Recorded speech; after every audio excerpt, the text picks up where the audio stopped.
Hey everybody, welcome to Live from the Lincoln Desk. We're getting everything up and running here, making sure all our audio is working. Got my political team with me. Hopefully you guys can hear me today. Make sure you guys unmute. We are ready to get going here. Let's give some introductions. Abby, Chris, Matt, Michael, their Cor Strategies political team. Hey guys, thanks for joining us. Absolutely. All right, so we've got a ton to get through. As everybody knows, the filing deadline in Illinois was yesterday, Monday. We are doing this live on Tuesday at 3:30. If you're watching us live, thanks for joining us. Please feel free to jump in the comment section to provide your thoughts as we go through these different races. We'll have a whole discussion. There's a lot of races to get through, so we're probably going to spend about 3 minutes per race, some faster, some slower.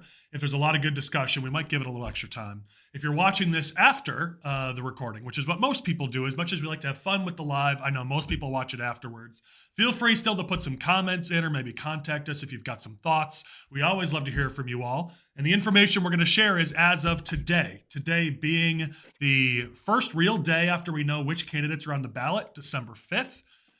There's a objection process that goes until next Monday. There might be some candidates that get knocked off the ballot. Some candidates might drop out. A lot's going to happen between now and the primary in March and the general election in November. So this is what's happening right now. The analysis as to who's in each of these races right now. Things are going to change. There's a lot of time ahead, a lot of politics ahead, but we're going to analyze what's going on right now and give you an idea of which races from a center-right perspective you should be watching as we go into the 2024 election cycle. So we're going to do this in 5 categories, actually.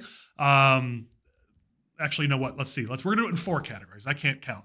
The first category, I looked at my producer and he freaked out. The first category is all the tough Republican primaries. We're going to start there. There's a handful of races that have just tough Republican primaries, and we should talk about those. So as we go through these one by one, our producer is going to bring up on screen a map of the district so you can see that. The first race we're going to talk about is Congress, the 12th congressional district. So if you've watched any of our smoke-filled rooms, or you've heard any of our discussions, you know we've been talking about this race for a while. Darren Bailey is challenging Mike Bost for that primary. The primary is all that matters. It's an R plus 39 district. So whoever wins the primary is going to win the district. And what we're seeing in the polling is that Bost continues to lead by upper single digits. That's what everybody's seeing. We've seen it in polls that we have taken. We've gotten access to some other polling that we've seen for the race, and it's always in mid to upper single digits. We've talked about how Bailey's path to victory here is through Trump. He really is pushing for Trump's endorsement, but every day that passes, that looks less and less likely. Now we see him really focused on a strong grassroots campaign. The question is, can he build up that strength outside of his power base? He's got a power base in a specific region of that district, just like Bost does. This thing could be a very regional race unless Bailey is able to build up outside of his district. Last thing I want to point to is the cash on hand. Bost has 1.2 million cash on hand as of the end of the last quarter, so the end of September. Darren Bailey has 110,000, so there's a significant cash disparity. Michael, that race is in your region. What are you hearing about that district, and what should people be watching for as we look towards the March primary? Obviously, one of the key factors is Trump, like you had mentioned, and we're kind of, waiting to see what he decides to do. We've kind of seen some hints along the way, like Congressman Johnson, or Ronnie Jackson, who was Trump's physician when he was president, endorsed Mike earlier this week. We saw Jim Jordan endorse. We should probably focus on the higher level stuff, right? Because what happened last week, people are going to watch this over the next couple of months. So give us a high level perspective of the big names that are on either side here. Yeah, so we're kind of seeing what seems to be a lot of people are locked in one camp or the other. It doesn't seem like there's a lot of persuadables. We've seen that over the course of the last couple of months as these polls come out. We're not really seeing any movement. Mike is maintaining that, 9-8 point lead that we've seen across a number of polls.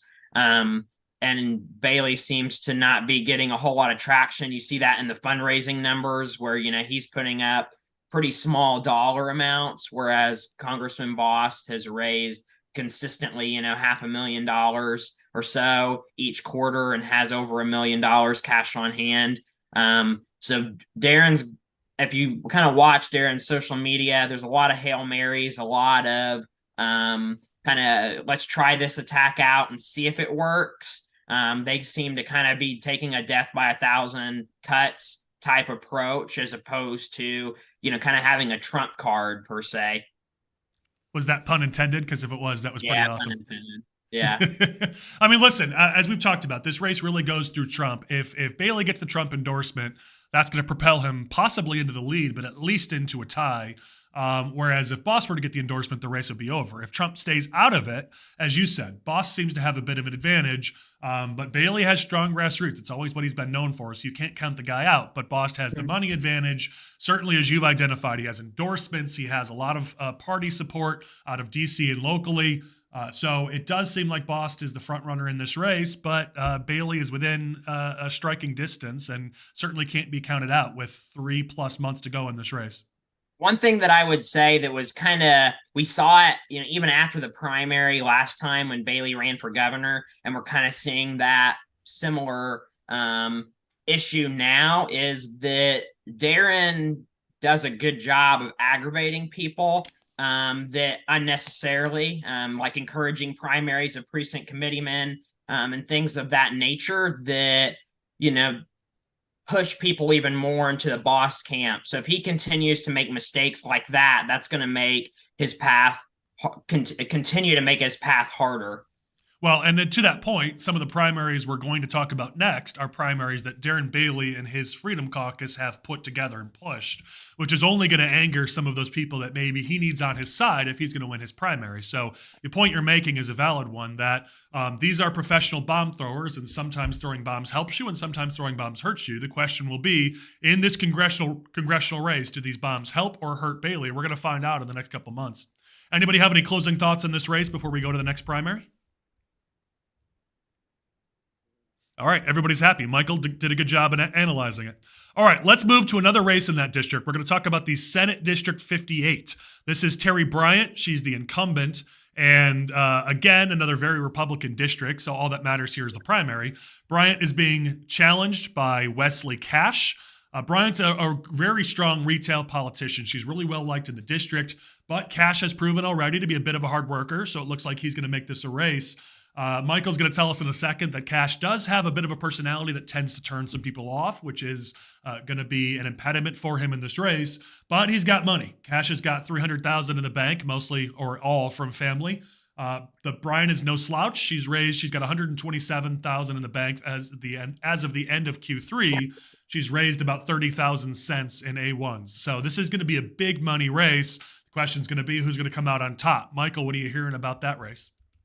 One of the things that I would say is kind of a sign of how this is going to go from the support side of things. Like you look at Senator Bryant's petition, she had 2.5 times the requirement. Wesley had around 1,500, so only 500 more than he needed. Terry had a significant number of circulators kind of from throughout the district, whereas Wesley had 3 circulators total, himself, his dad, and one other person. So it kind of shows you who's got support on the ground, who doesn't. Obviously, Wesley, like you had alluded to, has significant cash on hand, around $300,000. And, there's kind of rumors that the family is willing to put more money in and, spend it as well. So it's going to be that's the part that makes this interesting, is the money that Wesley has. Because he's got a lot of other issues and deficiencies, but that's his strength.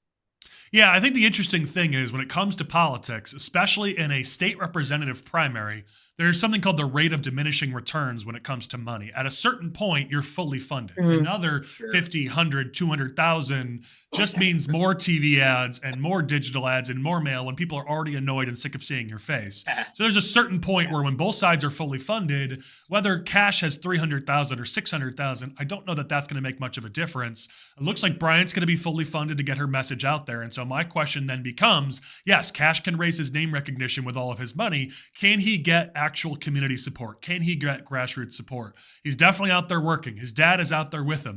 They're doing everything they can, but if it's just the two of them and a couple others, it's not going to work. You need local people putting up your signs in their yards, hosting coffees, telling their friends, telling their neighbors. If you don't have a grassroots campaign to go along with all the ads and mailings and everything else that you get to run, you're going to be at a disadvantage, especially against somebody like Bryant, who's pretty well liked or very well liked. You're going to need all of it together. So, especially in a district like this, where it is a lot of land mass. It goes, it goes from Missouri all the way to Indiana across the width of the state. So it's not like, a Senate race in DuPage County or Lake County where it's very like dense and the population. Did you just call DeRay and Oliver dense? Just their counties are. Look at how they vote. Man, don't go into DuPage County. That's fine. Butler's got all the jokes today, intentional and unintentional. I like it. All right, let's get the factor where Wesley keeps kind of making a fool of himself and getting. We've heard reports from voters, even voters that I know personally, that have texted me and said, he just knocked on my door. What is wrong with this guy? So, for every vote they pick up, they annoy two more. So, yeah. Well, Michael, listen. I guess I was just going to say, I guess we'll see that if it's true that in fundraising and politics, if Kash really is king, we'll see. We're definitely going to be watching this race. I encourage people to tune into our weekly Smoke-Filled Room episodes where we go into these races in much more in depth. 3 minutes apiece is not enough time. We're just giving you a primer here of what to expect in 2024. We go way more in depth on our SFRs. So tune into those. You'll hear more thoughts from Michael, including some fun stories like how Kash decides to start yelling at some of his voters during the election, which supposedly isn't really a winning strategy. All right, let's talk about the next race here. So let's go to some state house districts where there's some primaries of some incumbents. In State House 107, let's talk about the primary there. Marcia Webb is primarying the incumbent Brad Halbrook. Halbrook has been in office now for 5 terms. He promised he would only be in office for 5 terms. He's decided to run for a 6th, breaking his term limits pledge. That has led to this challenge from Webb and others to primary him. Question really is, where is there space to beat Halbrook in a primary? To win in a Republican primary, most of the time you got to run to the incumbent's right, and there really isn't any space to Brad Halbrook's right. So there's going to be a big focus on term limits, and I get that. But I've done a lot of polling over the years, and term limits, well, everybody cares about them. Nobody votes on them. So I'm dubious as to how much space Webb's going to have in this race, but Halbrook's going to have a fight on his hand. Looks like if you look at the cash on hand, Halbrook had 33,000 on hand, whereas Marcia Webb has about 7.5 as of the latest reports. So Halbrook's going to have a bit of a money advantage. Michael, what are you hearing about House District 107? Money advantage. Obviously, Halbrook's going to have that. Marcia is, trying to take that more grassroots approach. As you mentioned, term limits, that's going to be one of the major, or at least, Marcia's trying to make that a major factor that, Brad hasn't stuck with his pledge. There's a news article about this, where they kind of interviewed both. And people kind of in the district and in the area saw that article kind of as a win for Marcia. But, it's going to be tough. People like term limits for other people's elected officials. You want term limits for Nancy Pelosi and Dick Durbin and those people, but you don't necessarily, like you said, the polling kind of shows you don't necessarily want those term limits to apply to your guy. Yeah, it is always funny how people love their term limits until it applies to them. So we're definitely going to see how this race plays out. Let's keep moving along. We've got some more GOP primaries to get through, and then we'll get into Republican holds and Republican pickup opportunities, which I know a lot of people want to talk about. Let's go to House District 110. This is where we've got another Republican primary. In this case, it's the Conservative Freedom Caucus member in Wilhour who's being primaried by somebody who's going to be maybe more towards the moderate position. Unions and some other Republicans have pushed Matt Hall into that race to primary Blaine Wilhour. They claim he's not well liked by the district. I don't know. I don't live there, but I'm hearing a lot of people say that Wilhour doesn't work his district, isn't liked by the district. I don't know if that's spin just by his opponents or if it's real. We're going to find out in a few months if it's real. But this race is going to be a big race. Unions are going to come in hard for Hall, I'm sure, assuming he makes it on the ballot. Wilhour has about $12K in the bank as of the end of the last quarter, plus another 5,000 in A1s from this quarter. Hall hasn't filed yet, but that doesn't matter. Between AFSCME and the teachers' unions and others, he's surely going to have six figures in this race. So I won't anticipate that Hall has any money problems in this race. Michael, what are you hearing about House District 110? I would say, there's a lot of, what I'm hearing is that there were a lot of promises made to get Hall into this race. They cited polling that supposedly shows that Blaine is vulnerable. There's a path to victory here. Like you had mentioned, they're pledging, hundreds of thousands of dollars in support of Hall. We'll see if that materializes. I mean, if you've been around politics, especially on the Republican side, there's always a lot of promises of cash, but that doesn't always materialize. And that's something that Hall will need to be successful in this. If he doesn't have, six figure, or, 600,000, 500,000, some kind of number like that, there's not really a path here for him. There's the dynamic of, this is a newer district. Blaine took over some of the territory that historically Charlie Meyer has represented, with like Murray Center and some of those there's a decent segment of government employees that vote Republican in this district. So I definitely think there is a path, but it's going to be a tough one for Matt. And this is probably going to be one of the nastiest Republican primaries in the state. It's going to get very heated, and they're going to be calling people woke and liberal and bought by the teachers union and all sorts of things. I mean, you've already kind of seen some of that on Facebook, and the paperwork just got filed to run. So it's going to be rough and tumble. Yeah, I mean, if the Bailey-Bost primary battle is, I describe that as petty at this point. It's all over just unimportant things where they snipe back and forth on dumb things. This one, as you said, is going to be nasty. This is absolutely going to be the nastiest Republican primary because people are in it for very personal reasons, and you're going to see that come across in the campaigns. So no doubt this is going to be a really, really nasty race. We'll see what happens. We'll certainly be watching.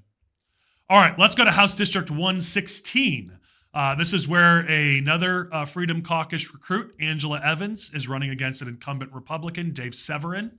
We're seeing that Severin does have some vulnerabilities when you talk about a Republican primary. Not as much as maybe Evans is claiming, but Severin does have a few votes, a few positions that could be used against him in a Republican primary. So we're going to see those be used in this race for sure. There definitely is a money advantage on Severin's side. He had $81,000 in the bank as of the end of last quarter. He's raised 8,000 cents. Meanwhile, Angela Evans has $366, and no, that's not a typo. So at the moment, I'm not seeing a really, really strong campaign being waged here in the district. Maybe on Facebook, maybe in press releases. But if you're going to win a district like this, you got to actually be at doorsteps, in mailboxes, on people's phones. With $366, that ain't going to happen. And the Freedom Caucus isn't rolling in cash either. What money they have, my guess is going to go towards Darren Bailey's race as much as they can, that being a federal race. So I don't know how much they're really going to push against Severin here. Michael, what are you hearing? Well, they've also got, like we had some of the races that we had spoken about earlier, Blaine Wilhour, Brad Halbrook, Marshall Webb. They've got other, legislative races with incumbents where they're going to have to make a decision on how to allocate those limited resources that they have, which is going to make it tough. The one thing that's kind of like a curveball here is that this district is within the Wesley Kash district. So are Angela and Wesley able to form some kind of alliance, share resources, that kind of thing? Obviously, Angela is a stronger candidate than Wesley when you kind of compare the two, but Wesley's got that cash that maybe Angela would want to, negotiate some kind of way to use that. So that's going to be something to watch and see kind of how that relationship between those two candidates works. But like you said, Severin's got a decent amount of cash on hand for a legislative district. And nobody works harder than him. He's out in the district every day. He's taken selfies with every person he possibly can. I got to love how technology has changed. Like if you told me back, I don't know, a handful of years ago that Dave Severin would be out taking selfies with voters in his district, I don't know that I would have believed that that's a viable future, but here we are, and that's the reality, which I think is pretty awesome. People have come up to me publicly and asked me, "Hey, did you see this selfie that Dave took with so and so?" Like they just eat it up. It's brilliant. No, listen, everyone loves to see their name, see their face. It's a smart strategy, so I'm all for it. All right, let's keep moving along. Now we're getting out of the primaries that are in Michael's area, getting to some of our other team members who will finally get a chance to speak. So hi to you other three. Glad to have you here. Let's talk about Senate District 37. We're going into some open seats now. So 37 is open. This is Wynn Stoller's Senate District. There are 3 candidates who are running: former Dixon Mayor Lee Arellano, Dixon Council Member Chris Bishop, and Henry County Board Member Tim Yager. I think when this first started, I know Lee. I've known Lee for years. He's run for a good number of offices, or at least put his name in a good number of times. And I think a handful of others probably thought that Lee might have been the front runner here, but it looks like Bishop has really been raising his profile and has gotten some decent support, even when you look at the money aspect of it. So Lee loaned himself $25K. He had nearly $2K in the bank before that. Bishop has raised $13,000. Interesting thing though is he got $1,000 from Brad Fitz, which I think is important. Fitz being the state representative, he's going to have a good amount of support and pull. If he's taking sides in this race, that's definitely going to come to play. And Yager has loaned himself $20,000 and raised another $2,000. So all 3 candidates have pulled some resources together. Not enough for a full state Senate race, but enough to at least start to pull campaigns together. They each have some elected experience. They've got local support. So it's interesting to see how this race is playing out. I don't know that anybody could be called the favorite yet. I think Bishop, looking at just having Brad Fitz's support, that maybe puts him as a 1A to some of the others 1B. But I know a lot of people like Arellano. So curious what you guys are hearing about this race, if you're hearing anything about State Senate District 37. So the big thing that I have on this race is just looking into it is that you're dealing with 2 candidates coming from out of Dixon. You have a former mayor and a city council member. That's going to give an advantage to Yager just because he's not directly from Dixon, dealing with a different area. When you're dealing with districts, you want to look into where people are going to draw votes from. So Bishop and Arellano, they're going to split the vote out of Dixon, so it might be an advantage to Yager, but it's still to be seen what's going to happen here. I would agree with Colin. That's funny. Oliver, any thoughts on that? I mean, I think we all thought when this district came up was that Tom Demmer was going to take a crack at this, and then I think when he didn't jump in, it kind of made it. We were all curious to see who would happen, and we figured it would be a big, a very contested primary with a bunch of people hopping in, and I think that's what you're seeing. And really, I think if they do have, if they have a smart strategy, if they're out working hard and raising money, I think this is really anyone's game, and it's a Republican district, so we'll be really curious to see what comes out of this whole thing. Yeah, I mean, I know we talked early on when the race opened up. After Demmer said he wasn't going to run, a lot of people said, well, whoever Demmer chooses is probably going to win. I haven't heard anything about, Demmer taking sides in this race. I don't know that he even will, but we're going to have to watch and see what a lot of these outside forces do. What does a LaHood do? What does Demmer do? It seems like Fitz is taking sides, though maybe he's going to donate to multiple candidates, but it does seem like Brad has his choice. So when you've got a race of 3 fairly unknowns in a race, you start to look at who are those higher level Republicans gonna pick and choose. Have to imagine over the next month and a half, we're gonna get some clarity on that. So right now it's too early to call a front runner in the Senate District 37 race, but it is an overwhelming Republican district. It's R23. So whoever wins this primary is gonna be the state senator for that district. So it's all about March 17th in this race. All right, let's look at another district that's an open seat in a Republican district, State Senate District 53. This is Tom Bennett's old seat opening up. There are 4 candidates who've announced for the seat: Grundy County Board Chairman Chris Balkema, farmer and teacher Jesse Faber, Livingston County Board Member Mike Kirkton, and Bennett's Chief of Staff Susan Wynn Bence. All of them have ties to the Republican Party. They all have some level of party experience, grassroots experience, civics experience. You've got 4 pretty good candidates in this race, which I'm happy to see. Locals do tell us it's a bit of a 2-person race. While they like Kirkton, they don't see him making enough of a push to make a play here.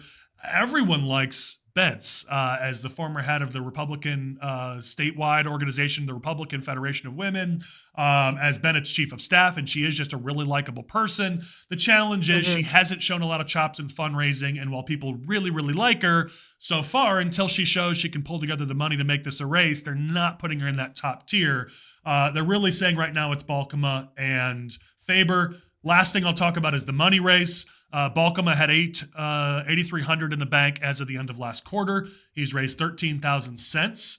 Faber's raised 16.4, pretty much all from family, so good money, but we're going to need him to raise from other people before we start to see that being, say that that's really strong.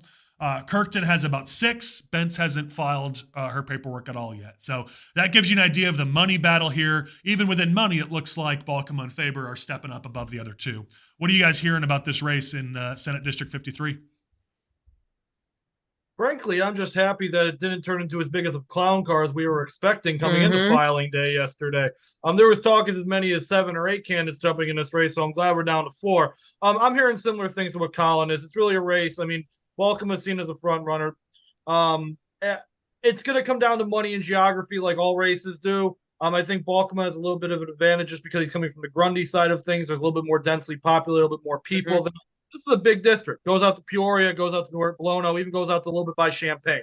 Big district. Got to have a pretty expansive reach here and kind of consolidate your base if you can. I'm thinking, so with that, again, I would agree with Collin. I think this is a pretty much 2-person race at this point. Yeah, it is interesting. Faber's got a lot of people who know him really, really like him. I think originally coming into this, I would have agreed with you, Chris, that Balkema would be that front runner.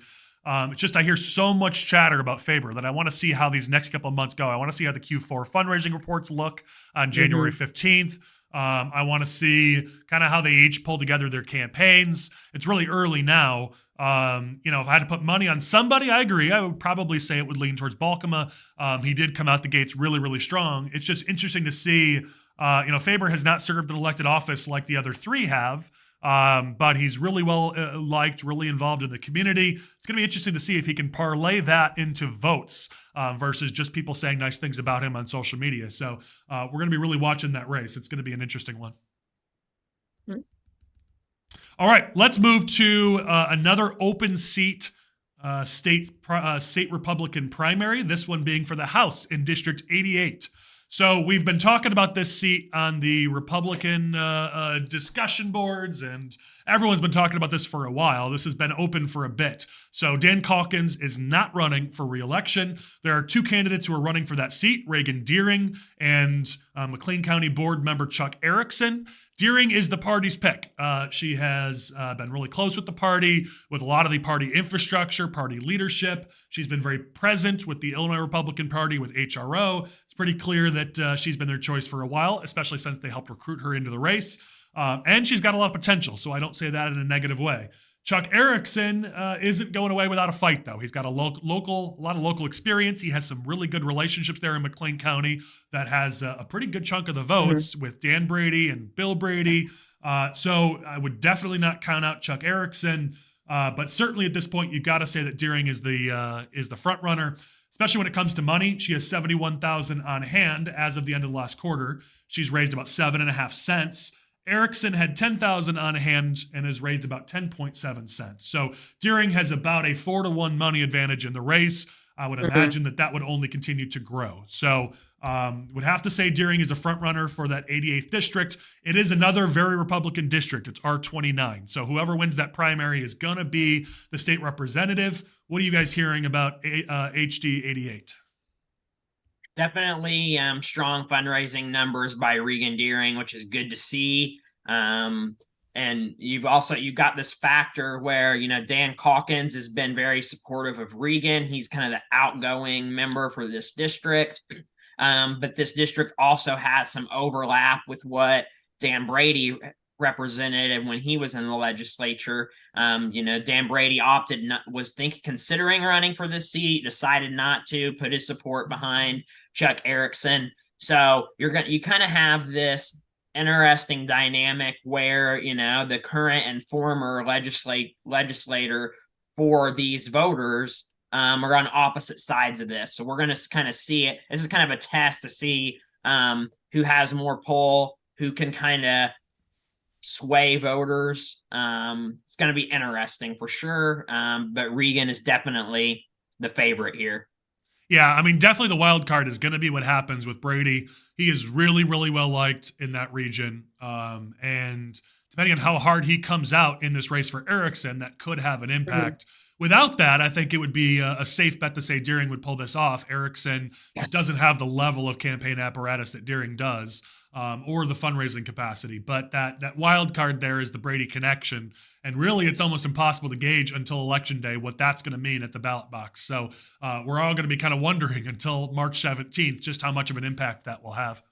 Well, and it's going to also be interesting to see if the Bill Brady, Dan Brady, help Chuck kind of offset that fundraising advantage by doing a transfer. Because if you look at their financial reports on State Board of Elections, Dan and Bill have some money that they could move around if they chose to do so.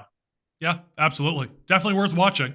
All right, let's go to the last primary we're going to talk about at the state level. This is House District 99. This is Randy Freese's old seat.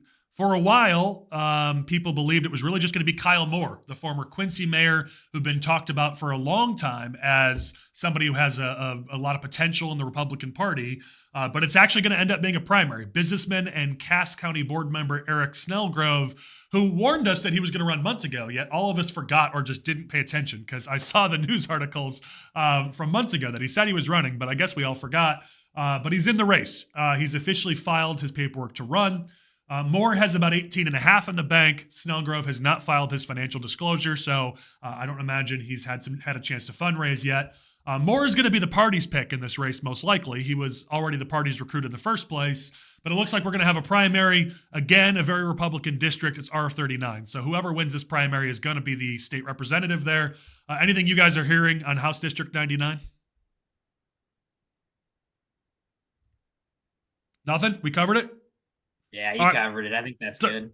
We're behind the time anyway, so we'll keep an eye on the race. We'll certainly update people on our Smoke-Filled Room podcast if there's something new to look at. Otherwise, the assumption is that Kyle Moore will pull this off, but it could become a race. We'll keep an eye on it. Last one, we'll do this quickly because it's a county-level race. But Michael, I know you wanted to talk about the Madison County Board Chairman's race. The incumbent, Kurt Prenzler, is being challenged by the incumbent treasurer, Chris Slusser, in what could end up being a little bit of a bloody primary there in Madison County. What are you hearing?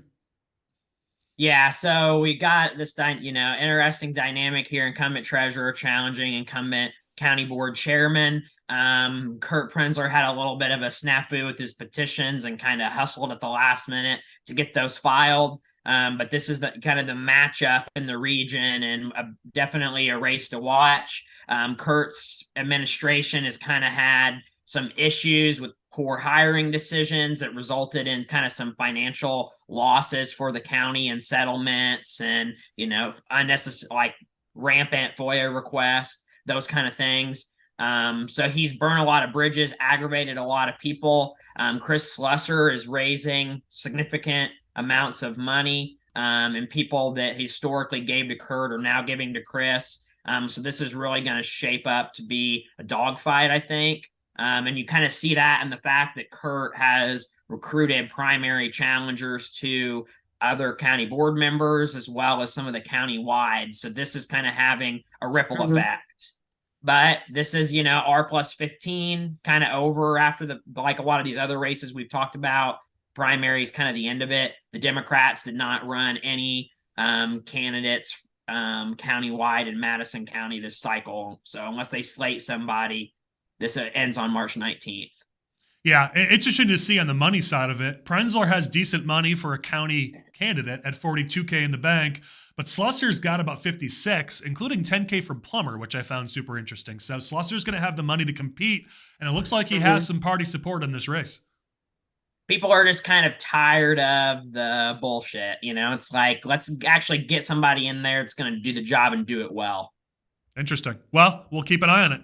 All right, that is the end of the races where there's just tough primaries. So let's get into our next category. These are the Republican holds. So if Republicans are going to have any chance of being in the majority and being a force in the state of Illinois, we can't lose ground in 2024. So there are 7 key districts, all in the state house, that Republicans absolutely need to hold in 2024. Otherwise, we're going backwards, not forwards, in a state where I think most people assume we've already bottomed out. So we got to make sure we hold on to these seats. We're going to go through these in order of which ones are the most in danger to the ones that are least in danger. We have to start in House District 114. This one's the most in danger for Republicans. It's a D+3 district.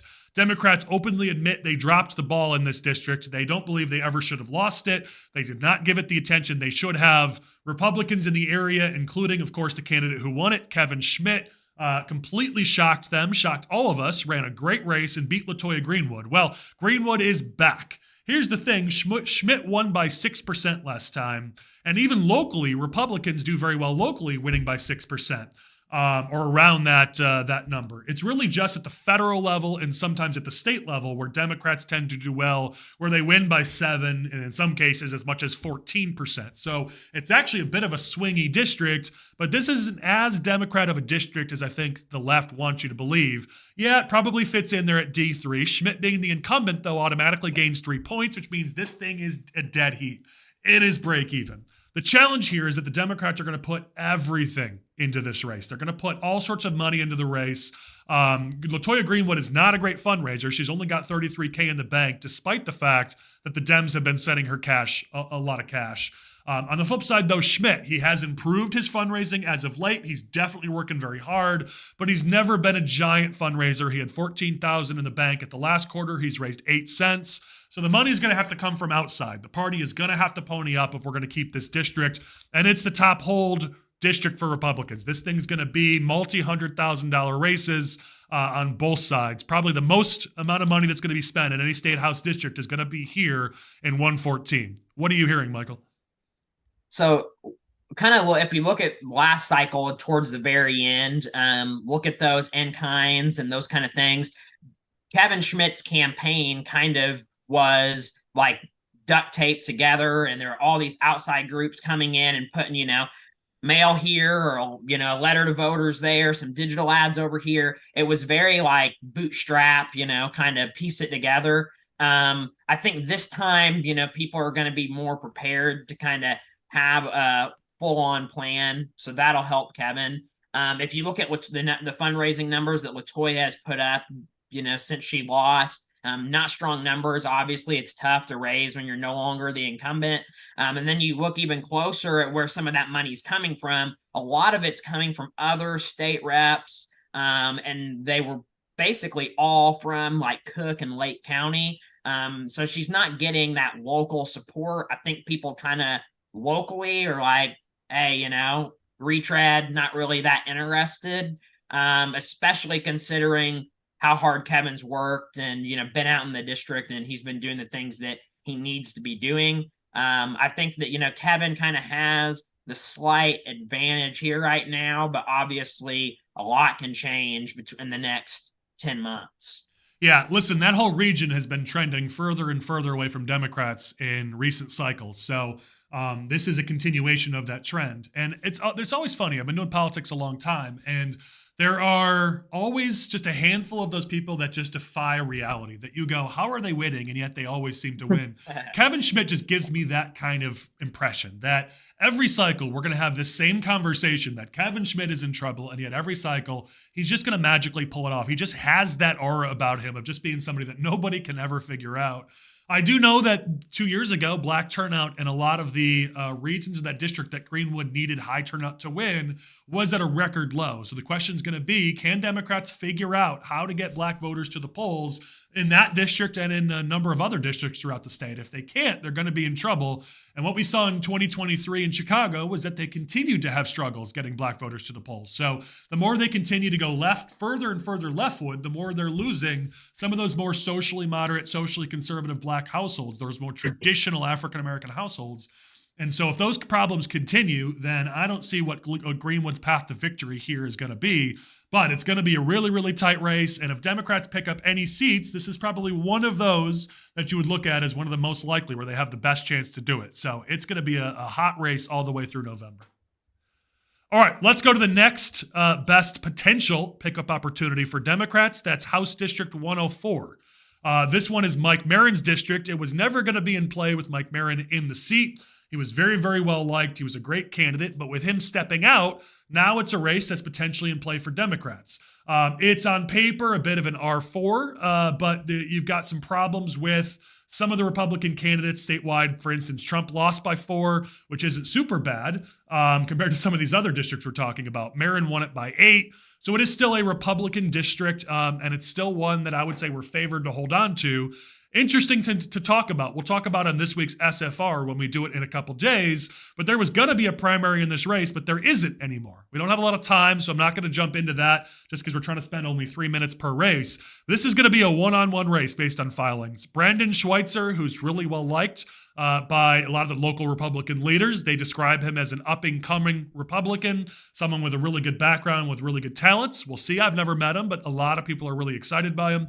Democrats are super excited about their candidate, Clem. He's a union member, and that district is heavily union. And you can tell they know that by the fact that every press release put out by the Clem campaign and by Democrats is union this, union that, union this, union that, union this.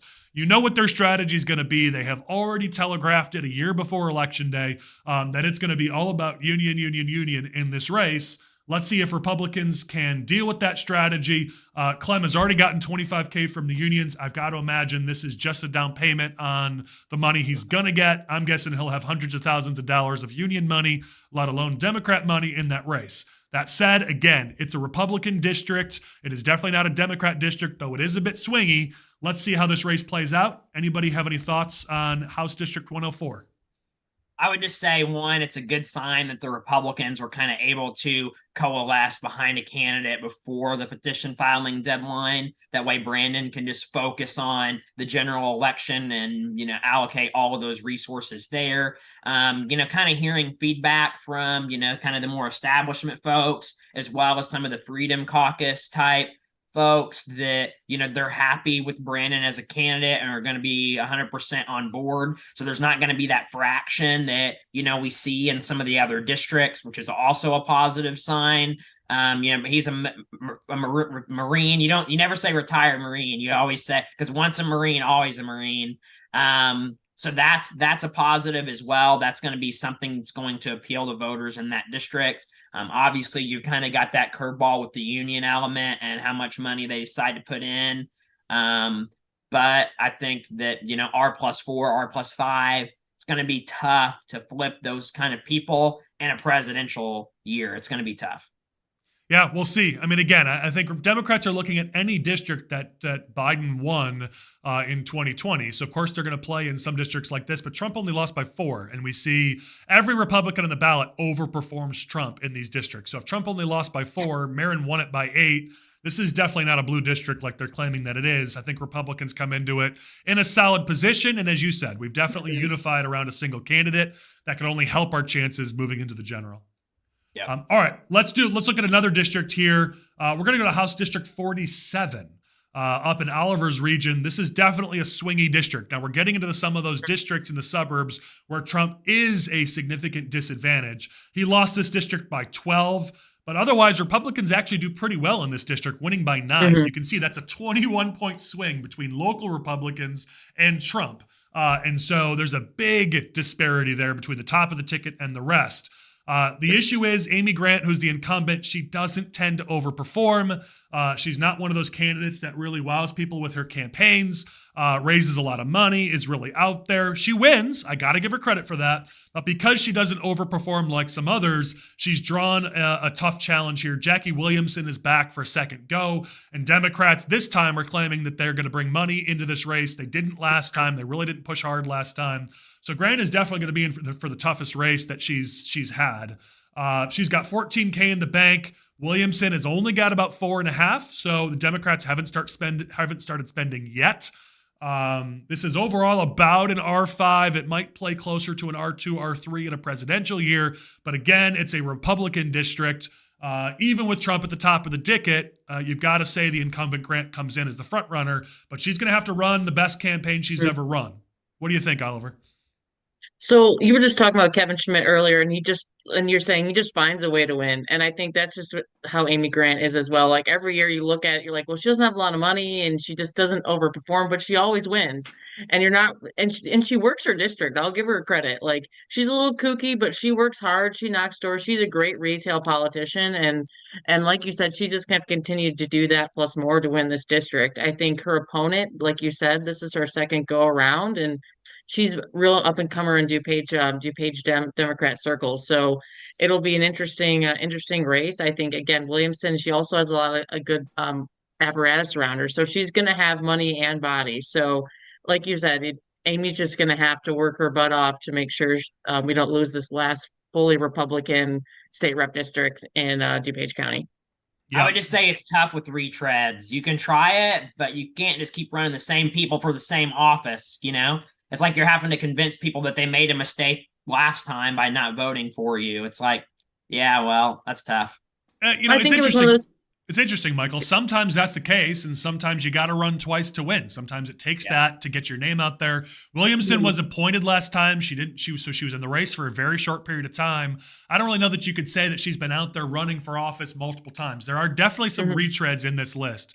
And so there's going to be some races where I say I agree with you, but I don't think in this one I agree with you. Williamson isn't old news. She is a newer candidate like Maria Peterson and some of these others where I think she's going to build on her previous successes, not take a step backwards. So you're not wrong in some districts, Michael, but in this case, I think Williamson's going to gain by having run before. Yeah, and like you said, her campaign was kind of put together last minute, being slotted for that seat. And I think Democrats are really pleased with how well she performed in that race, getting pretty close to Amy Grant. So, I mean, I don't see why sky's the limit for her this time. Yeah. All right, let's move one district over to House District 48. So Jennifer Sanalitro is the Republican incumbent there. She ran a really strong campaign in 2022. She overperformed. Trump actually didn't do awful in that district. He only lost by 3, and Republicans do pretty well in the district. So it's an R4.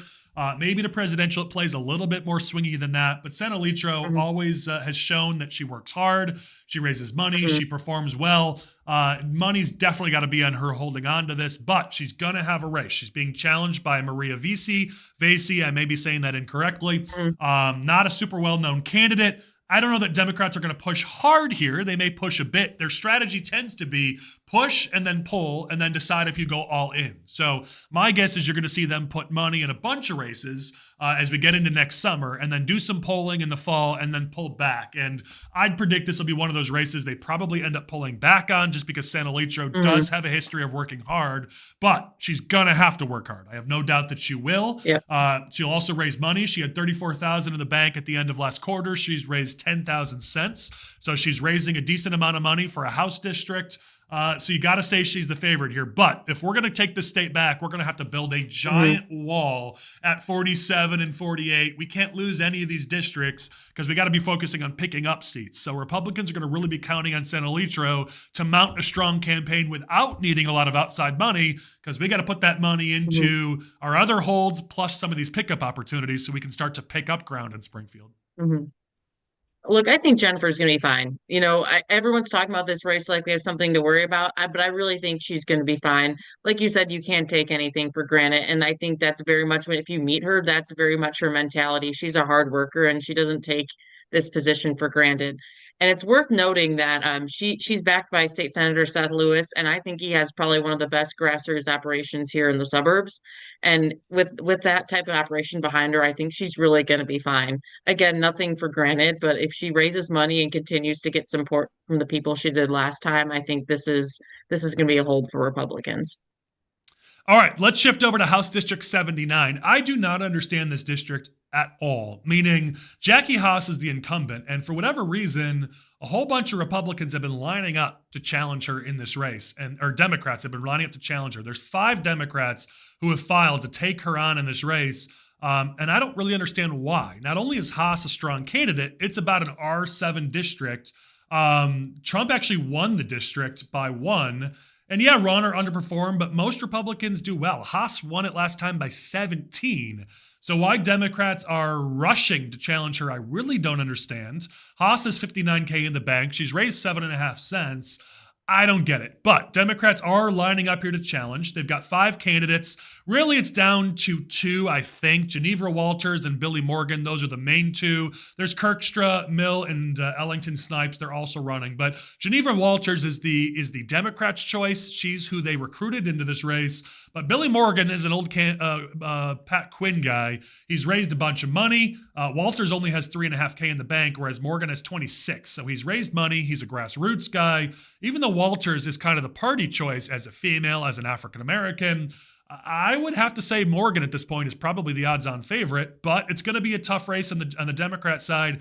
I just don't think it matters on the Republican side. I think Haas is going to trounce whoever comes out of that primary, but maybe I'm wrong. Anybody see anything different here? So to answer your question of why I think there's so many Democrats who are taking a challenge into this race is Jackie Haas was supposed to get primary. She was supposed to get a Val Ojeda special out of Bob Schweitzer was the guy's name. And he didn't end up filing yesterday. So now Jackie Haas has this clear line to the Republican nomination, and she's going to be able to sit on her hands and fundraise for the next few months. And now we have all these Democrats who thought they might be going up against a more conservative candidate than perhaps Jackie Haas is and doesn't have the name recognition and the chops that she does in the district. So now you got 5 people who are running against Jackie Haas and are not running against Bob Schweitzer. Again, I'd agree with Collin. Billy Morgan probably is the favorite at this point. He's raising the money. He's going to have a lot of support. And listen, when we say the party, it's the House Democrats who are supporting Geneva Walters.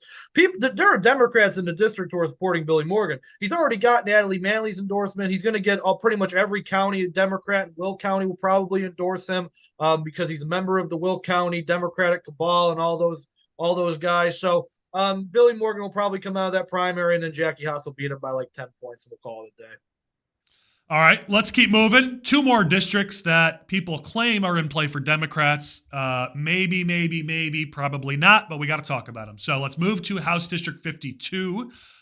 This is Marty McLaughlin's district. He's being challenged by Maria Peterson. Maria ran a really strong campaign for state senate, which covered that district. That district, McLaughlin's, was half of that state senate district. And now here she is going against McLaughlin. It's going to be the toughest race that Marty has had to face, especially at the state level. Trump is a drag here. He lost this district by 6%. But overall, Republicans tend to do pretty well in the district. It's an R11 district, maybe sometimes plays more like an R7. Here's the thing. The reason why Marty's being opposed is because he tends to underperform. He likes to do things his own way. I love Marty. He loves my wife. I don't think he loves me too much, but we've been friends for a long time. We like to give each other crap. But politically, he just tends to like to go his own way, and he does tend to underperform what he should at the ballot box, only by a few points, but that few points did open the door here to this challenge. And that's why Peterson's coming after him. She's a tough campaigner. She could make this into a close race. Will she win? Probably not, to be honest. Even with Trump at the top of the ticket, McLaughlin should be fine, but he's going to have to work hard. He's going to have to raise money. People are claiming that he can raise a ton of money out of that district, which is true. The problem is he hasn't done it yet, and he hasn't done it in the past. He doesn't tend to really push to raise the money. He's a super nice guy, and sometimes that gets in the way of him asking for money, which some people like because he is a really nice guy. But he's going to need that money to win this race. The Republicans cannot be wasting money on this district when we've got a lot of tougher districts that we got to play in. So Marty's going to have to raise this money on his own.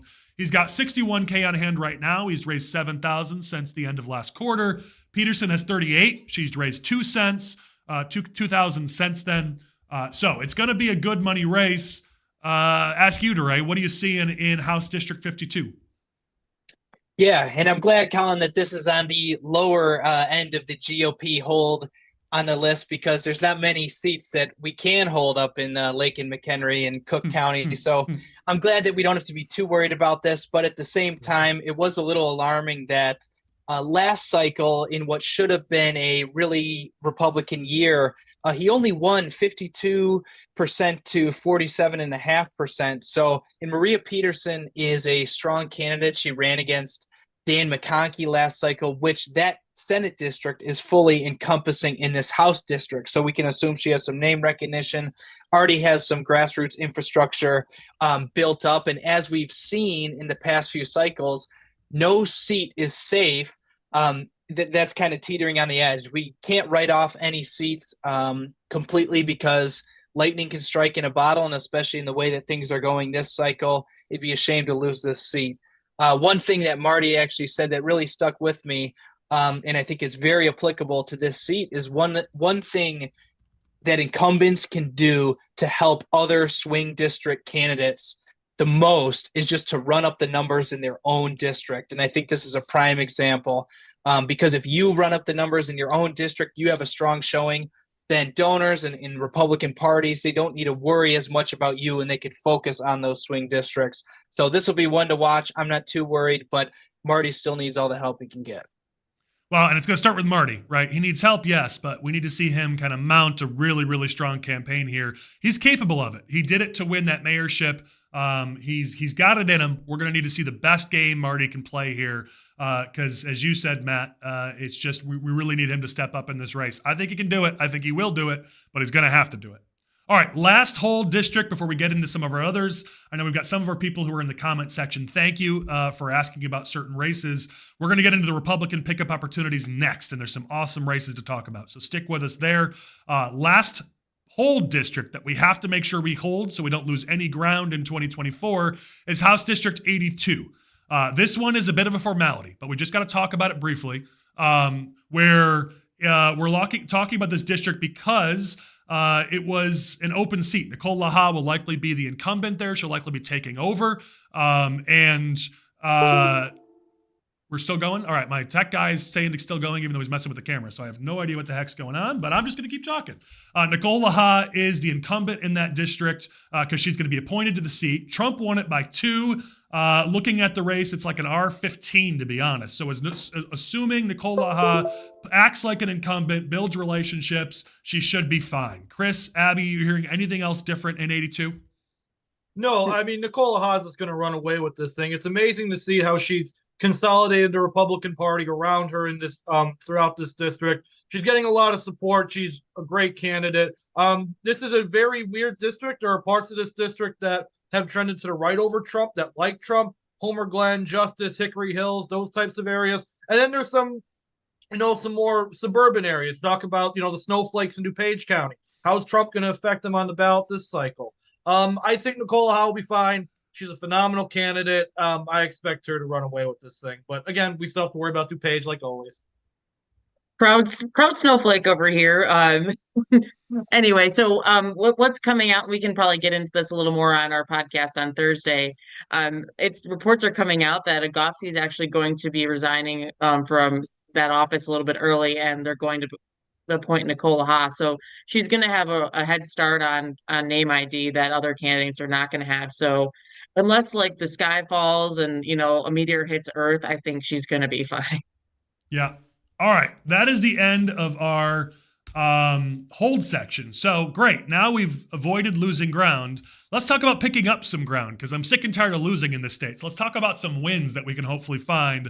We're going to talk about the 3 congressional districts first. Let's start with 17. Congressional District 17. On paper, this is a D+1 district. And Trump did the least poorly here of the districts that are in play that we're talking about. He only lost by 8 in this district. It'll probably play more like a D4 than a D1. This is a presidential year, so I got to be fair there. But Sorensen is not an overly strong incumbent. Republicans are really high on McGraw, who looks like he's the possibly going to be the nominee here, but he's got to get through a primary. Scott Allen Krall is also in that race, so we're going to have to make sure that we'll see who comes out of that primary. But Republicans are really high on McGraw. We'll see how this race plays out. Sorensen has 1.1 million on hand. So Republicans are definitely going to be coming from behind on the money side. But if we're going to pick up a congressional district or more than one congressional district, it will likely start here in 17. What are you guys hearing about the 17th congressional district? This is one of the races that NRCC really has their eyes on. They're going to invest, time and money and resources here. Obviously, Darren LaHood also has an interest. He's kind of been, helping nudge this in the right direction, which is good to see a member getting involved in the way that he has. And I would say last time when Sorensen won, we had that constitutional amendment that pertained to the unions. That was the big factor in this district because there's a heavy union presence. That's not going to be a factor this time. So that's going to allow Judge Joe McGraw or this other candidate, if he ends up being successful in the primary, to pick up some ground here, which is good because we're always looking for opportunities to kind of peel some voters off. Yeah, it's interesting point about the workers' right amendment. If the Democrats put more of an abortion amendment on the ballot this time, which is what they're saying they're going to do, there's some districts that will help them. But in this working class, more union-heavy district, I don't know that that's really the ticket to victory in the 17th. A more union-focused effort would probably be more helpful for them. So if that's not what ends up happening, that just might create another opening here in 17. Oliver, go ahead. Well, I was going to say, so I think Sorensen, he's not a super strong incumbent, but he's done a good job of working his district. And I think we should all remember it took us a long time to find Judge McGraw.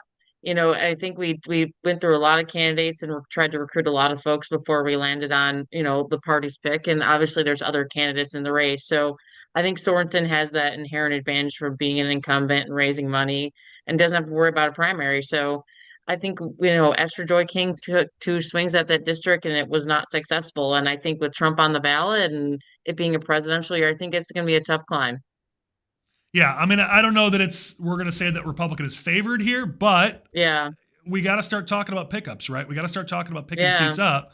And at least on paper, the most likely to flip, the biggest opportunity is going to be 17. I think 11 and 6 are also going to be great pickup opportunities for us. But if you're going to convince DC to come into play in Illinois, it's got to start in 17. And then maybe you convince them to come in for 11 and 6 too.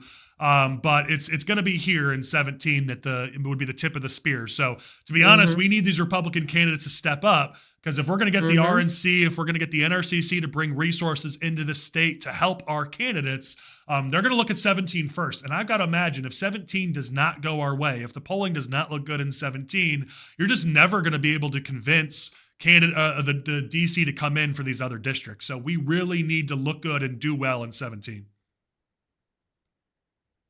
Any final thoughts on this district? We talked it through. We talked it out. All right, I'm just doing one quick check as we're closing this out.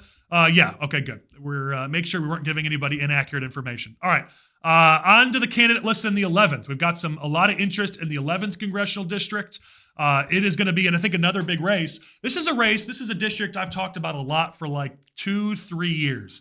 And here's why. The Trump factor in the 11th congressional district is the biggest of any of these suburban districts. What I mean by that is that the gap, the delta between Trump's performance and all other Republicans' performance is the widest in the 11th district.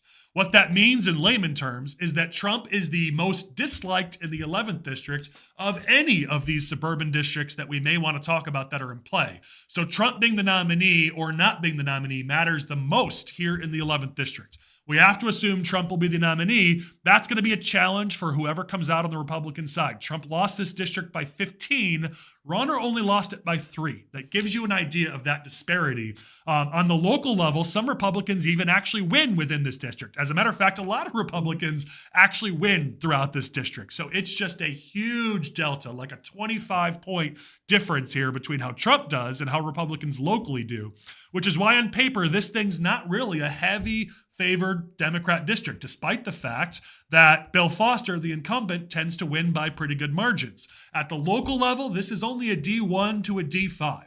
And so there is an opening for a good Republican to come through. When this race opened up, Republicans had a lot of high hopes on Kent Mercado as the candidate. Jerry Evans also filed. Susan Altman and a handful of others put their names out there. We're down to just those 3 Republicans, Evans, Mercado, and Altman. Mercado's campaign has sputtered ever since the beginning. It really hasn't taken off like people wanted to see.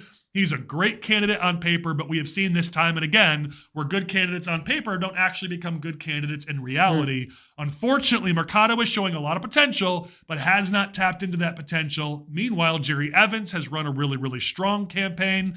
At this point, he's considered the front runner in the race. Of the candidates, just looking at fundraising, Evans has raised 100,000. I'm sorry, has 100,000 on hand. Mercado only 16. Altman only 2. A lot of people like Susan Altman, but she hasn't put together a real strong campaign. She's run before. She isn't considered to be a serious challenge here. At this point, it's Evans's race to lose on the Republican side. Meanwhile, on the Democratic side, Bill Foster does have a primary to his left in Qasim Rashid, but no one really thinks, and what I've seen in the polling, that Rashid is actually going to pull that off. Foster has 1.3 million on hand. He's going to win that primary pretty handily against Rashid. Now, us watching this as conservatives, as Republicans, we love to see Foster have a primary. We are certainly cheering Rashid on, hoping he can pull this race off or make it at least a tough race, but it's unlikely to happen. So sitting here in December, at this point, it looks like the most likely matchup is Foster versus Evans in the general. Mercado has a chance to turn this around, but if he hasn't done it so far, it's unlikely he's going to do it over the next 4 months. What are you guys hearing about Congressional District 11? It's going to be interesting to see what kind of headaches Rashid causes Bill Foster. Obviously Bill Foster is going to most likely run away with this primary, but he could kind of push Foster further to the left or cause some dissension within the Democrats. And, that may impact the final result in November by a point or two. It's possible.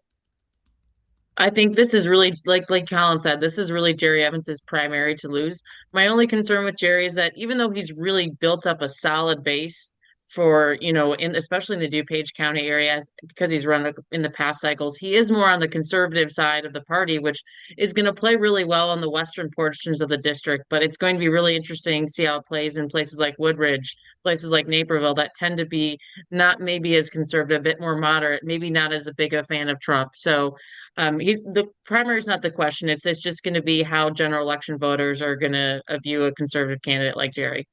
Yeah, and listen, we got to give Jerry a chance, right? I mean, you looked at, people said the same thing about Jeannie Ives, that she was going to struggle. Yeah. And then she did a great job changing her messaging, not changing, but evolving it for the general election. The question's going to be, Jerry hasn't been in this kind of a position before. Will he do that? Will he have the ability? Will his team have the smarts to be able to take his primary message, evolve it into more of a general election message, his speaking style, that sort of youth pastor comes out a bit in the way that he speaks.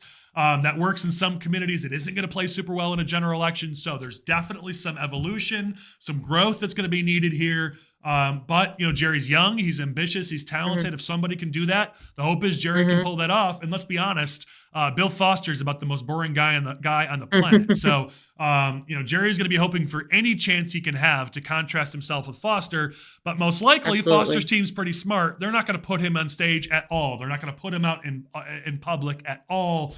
And so Jerry's going to be running against an empty bench. He's going to be running against a cloud, which is going to make it much, much harder. It's much harder to punch the air than it is to punch an opponent. So this is going to be a tough race for Evans, getting the attention of the public, of the voters, of the the influencers within the district, because first you got to get Foster to take you seriously before you ever get a chance to really go at him one-on-one. So we're going to have to see if Evans is able to do that, assuming he's the nominee. But again, the 11th district is so incredibly swingy. One of these years, probably once the Trump era is gone in the party, but one of these years, the 11th is going to shock some people. Democrats made some huge mistakes in drawing this map, and it hasn't come back to bite them yet. I just can't wait till it actually does happen, and maybe that's going to be 2024. Fingers crossed.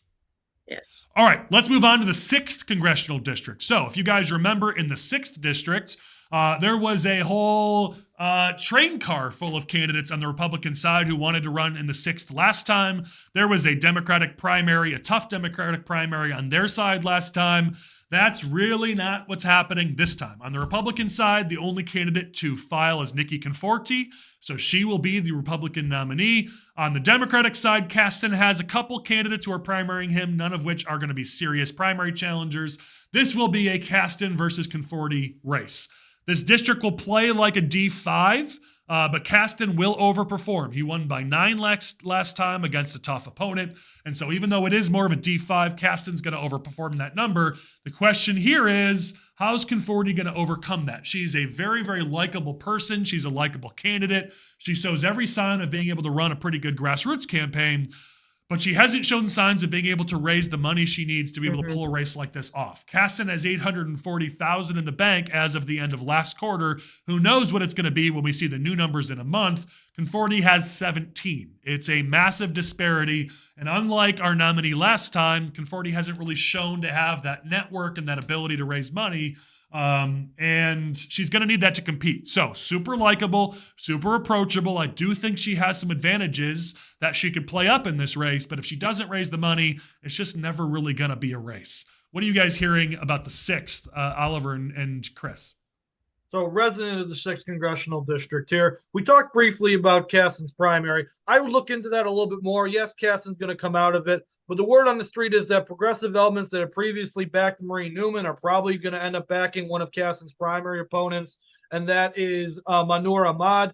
She's an Arab activist out of Oak Brook. So just look into that. Kasten's probably going to win, but certainly might bloody him up a little bit. But Kasten's done a very good job. I mean, reaching out to people in his district. I'm from a part of the district that had Bobby Rush for a number of decades as my congressman, and we never saw Bobby Rush. Kasten, at the very least, has started an outreach to my neck of the woods, start talking to people in my neck of the woods.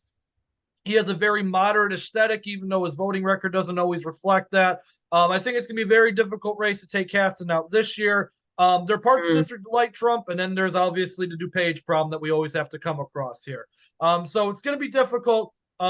Kasten's a solid incumbent, even if it's not very real, but he's a solid incumbent. It's going to be a difficult race. I mean, one advantage that Kasten has, and I think that's going to be really challenging for Nikki Conforti to overcome, is that everywhere I go, every community function, every political function I'm going to, I keep hearing about how Sean Kasten's brought a bunch of money into the district for local projects. And there's nothing that makes people happier than getting their project funded, especially for government entities, because it improves the area around you, and it's something nice. Who doesn't want nice bike trails? Who doesn't want mental health funded? So I think that's a key advantage that Sean Kasten's going to have. And unless Nikki can raise the money, which she like we've talked about, she hasn't been able to do. I think this is Kasten's race to lose. Well, it's another one of those districts that it's just, we got to keep watching it. When you look, our data people crunch the numbers at the local level and the county level. Republicans actually are only down 1 in this district. It plays like a D1 or an even at the local level. It's then as you get into state and federal where it gets more like D5, Kasten obviously more D7, D8, D9. But I always look at the local level, are our Republican candidates winning? Because that tells us there's some chance for growth. There is absolutely room for growth here. Does it happen in 2024 if Trump's at the top of the ticket? Probably not. But the 6th is not permanently out of play for Republicans. And those who say that it is are just deluding themselves. We will come to play in the 6th at some point. I don't know if that's 24. Let's see who the Republicans nominate for president. But if Conforti can we got to start to build somewhere. If Nikki Conforti can start to build somewhere and really improve our results in DuPage County, where our previous nominee didn't do super well, you could take how he did in 2022 in Cook County and Chicago. Maybe she can start to improve us in DuPage County. And then in 2026, we put them together and we win. Who knows? But wins take time and growth takes time. So I'm excited to see that we're at least playing in these districts. All right, let's move to 3 pickup opportunities in the state Senate. They are long shot pickup opportunities. I'll be fair, I'll be honest, but they are pickup opportunities nonetheless. Let's talk first about Senate District 19, one of Chris's favorite districts. This is a district that was the most in play 2 years ago. Mike Hastings was and is incredibly vulnerable. Locally, it plays like just a D1, but Democrats up the ballot have won by as much as 14. Hastings only won by 1% last time, but this time Democrats are going to come to play, and they already are. So if we couldn't beat Hastings in 2022, the concern is, can we beat him in 2024? Republicans are not claiming to have tier 1 recruits in this race. We've got some candidates that we're hopeful about. Hillary Kurzawa, Samantha Gaska, and Max Solomon are the 3 Republican candidates in the primary. Kurzawa is the kind of the more Republican choice, though Gaska has some local Republican support. Max Solomon does have some local support as well. I wouldn't say anybody's running away with that primary. None of these are that tier 1 recruit where the party, got them into the race. They're going to really well fund them. They're going to be, backing them to the hilt. This is more one of those, let's see how the primary plays out kind of races. But Hastings is still vulnerable. He is still Mike Hastings. The problem is he's been raising money. He's got $190,000 on hand as of the end of September. He's raised another 100 since then. Meanwhile, Solomon has the most money of the three Republicans, and he only has 5,000. So, Chris, what are you hearing about Senate District 19? Oh, I have to talk about this one because I'm just going to make myself upset. So Mike Hastings, it's interesting to see how soon people forget. In 2022, we were dealing with the accused wife beater who the Democrats were giving on a silver platter to Republicans. Please beat this guy. We don't want him around anymore. This is no longer the case. Mike Hastings has been given blessings to have committees down in Springfield, and he's been given blessings to get monies from a lot of major donors again. We had a tier 1 recruit last year in Patrick Sheehan. This time we have a bunch of okay to good to somewhat good recruits. We don't know where this primary is really going to come out of. I don't know where this primary is going to come out of. I think there's a lot of disinformation going around. Some people are saying they have this person's support, then the other person says they have this person's support. It seems like a lot of people really don't know where that primary is going to go right now. I can't tell you one way or another who's going to win. The only thing I can tell you, this is a presidential year, and while Trump did improve on his margin in 2020 from 2016, and this is the Southwest suburbs, I don't know if that's going to be a big enough thing to where we're going to be able to beat Hastings in 2024. It could still matter, but again, maybe I'm just a pessimist. I don't know. We'll see. Yeah, I mean, it's hard to see. There's a couple other districts that on paper might be slightly closer, but with Hastings' vulnerabilities, you have to imagine this district at least you have a shot at. But I haven't heard a lot of signs that the Senate Republicans are going to be really pushing hard here. They've got a good apparatus. They're going to have some money because they don't really have any districts where they've got to play defense in. So they might have some playing around money. So let's see if they maybe come in over the summer next year and then pull it come the fall just to see if maybe, just maybe, they could make a play here in the final sprint of the campaign. Let's wait and see what happens in Senate District 19. On paper, Senate District 40 is an even better pickup opportunity for Republicans, but not every campaign's run on paper. Let's explain what we mean. Patrick Joyce is the incumbent there. He faces a primary from Kimberly Earling. Nobody really knows much about her. I don't think anyone really thinks that's going to be a tough primary for Joyce, but to be fair, that is going to be a primary on the Democratic side. Philip Nagel is back. He ran last time and lost. He lost to Joyce by 11% last time. So he's back at it again. I don't know that people are super excited about Nagel, but as an Air Force veteran, he's got some things to talk about in a race. He did underperform last time, so let's see if he can improve those numbers. But here's the thing. Trump doesn't actually do awfully in this district. He only lost by 6 here, whereas locally Republicans actually do worse. They lose by more like 11. So actually, Trump kind of actually helps Republicans in this district, which is something we've talked about. In some areas of the state, Trump is not a liability. He's actually a help. And this is one of those districts where he kind of actually does help us a little bit. It's more of a working class district, more of a moderate district. The question is, can Nagel make it a race this time? Joyce has $193,000 in the bank. He's raised another 40 since then. Nagel has 9. Joyce is going to be really tough to beat. But again, this district is not completely out of the realm of possibility for Republicans. What are you guys hearing? So yeah, you were talking about this as a moderate blue-collar district. Well, that's why Patrick Joyce has an advantage here, because he kind of personifies that old-school blue-collar moderate Democrat. He makes choice votes at the back his district. And I spent some time recruiting this district. I did. I'll admit it. And a lot of people just were like, I can't run. I don't want to run against Joyce. Because people these are just non-Republican people, non-political people. Joyce is well liked. I know a lot of Republicans and some elected officials don't like him, but to be frank, he's a little bit intimidating. And you saw how well he did last year in an area that was where Bailey wasn't hurting us and Trump's not going to hurt us. It's again, if you were going to pick up any district in this state this cycle, I would say it's probably the 40th Senate district. But at the same time, I'm still very pessimistic that we're ever going to be able to overcome Patrick Joyce. We'll see if Nagel can pull it off, but it's Patrick Joyce. I think we need something big to win this district this cycle.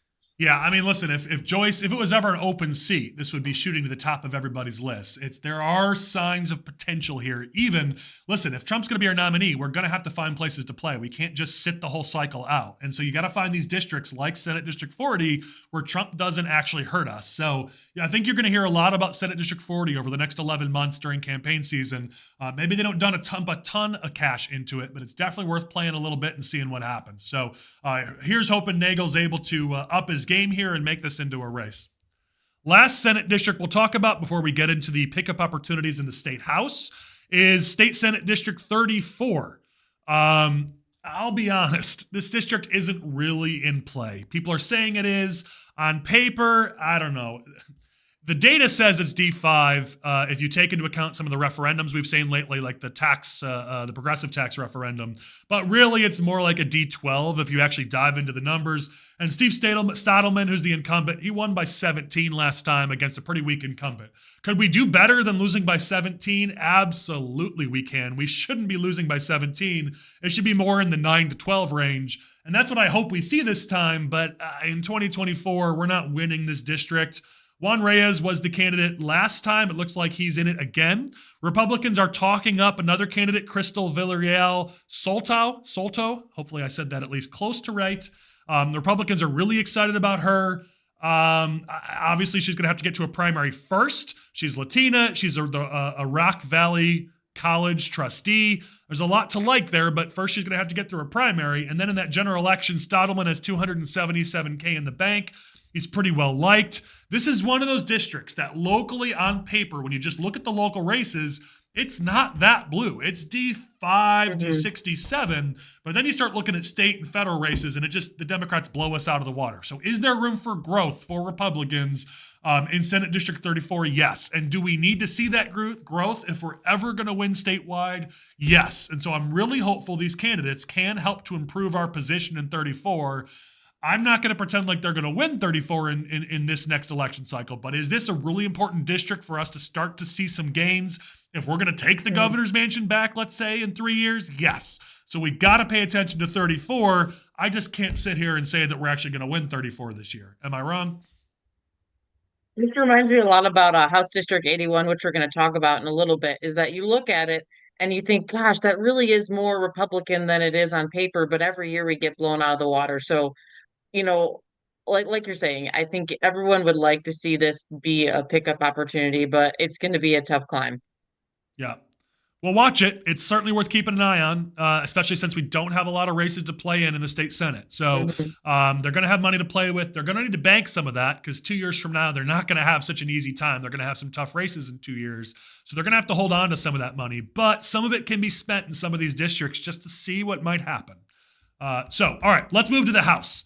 The best pickup opportunity for Republicans in the state is House District 45. This is an open seat. Jen Laddish Douglas won it over Deanne Mazzocchi. She won it by less than 1%, and now Douglas is not even running. It's going to be an open seat. On the Republican side, Republicans have cleared the field for Dennis Rebelletti, who's the Addison Township supervisor and who served in the House for about a decade in the past. So he's got a lot of experience. On the Democratic side, they're very excited about their candidate, Marty Duder. She's an Elmhurst alderwoman. They're very excited about her. This is going to be a tough race. Let me be clear here. The Trump factor is really strong here. He lost this district by 17. However, other Republicans in this district have actually won it by like 5 points. That's a massive 22% swing between how Trump performs and how more local Republicans perform. That's why we say this thing could play as good as an R3. It's probably going to play more like a D1 or an even district, but this is absolutely a district we can win, and maybe even we could or should win. When you look at the money, Rebelletti has about $10K in the bank. Duder has $5, which she loaned to herself. I don't think any of that matters because it's really going to be the party and outside sources who fund this race. So their individual fundraising doesn't matter too much in this race. Oliver, I know 45 is right in your backyard. What are you hearing here? So this is I think about this race all the time, and I really couldn't tell you how this is going to turn out. So for Revelletti to be successful, I think we have to look at that Elmhurst area and that Addison Township area. Marty Duder, his opponent, she's an Elmhurst alderman, and if she's able to run up good margins where he's strong, I think he's going to be in trouble. But again, there's parts of this district that are very conservative. You look at Oak Brook, you look at Hinsdale. I think if Dennis is able to run up numbers in those areas, I think he's gonna be able to pull this off.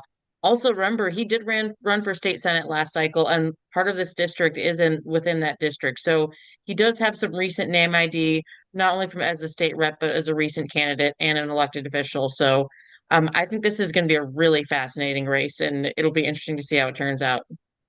Yeah, I mean, listen, if we're ever going to pick up seats, we're going to have to start here in 45. So we struggle in DuPage County and in this region, and Trump is a huge drag, and he's likely to be the nominee again, as we've talked about. So there are things working against us, but you look at the local performance, you look at the fact that a lot of these things that played against us existed. These factors existed when Mazzocchi lost the district. And while Deanne is awesome, no one pretends like Deanne Mazzocchi was, ran a really, really tough race, ran a crazy good race. She didn't really, to be honest. So the fact that we lost that by 1 and we could have done better than that, there are a lot of signs here that 45 is definitely a pickup opportunity for Republicans. Absolutely. All right, let's move over to House District 51. This is yet another district where we've got the Trump factor that hurts us. Not as bad as the last one, but Trump did lose this district by 13%. So that is a challenge. Nabila Saeed is the incumbent on the Democratic side. She beat Bost when she took this district by 7%. So she's got a strong foundation in that district. But again, when you look at the local level, how Republicans perform throughout the course of that district, Republicans are actually winning by 9 points in that district. It's just at the state and federal level where we really struggle. This district could play more like an R3 than anything else. Again, with the Trump factor, and Saeed's an incumbent, so she'll overperform those numbers.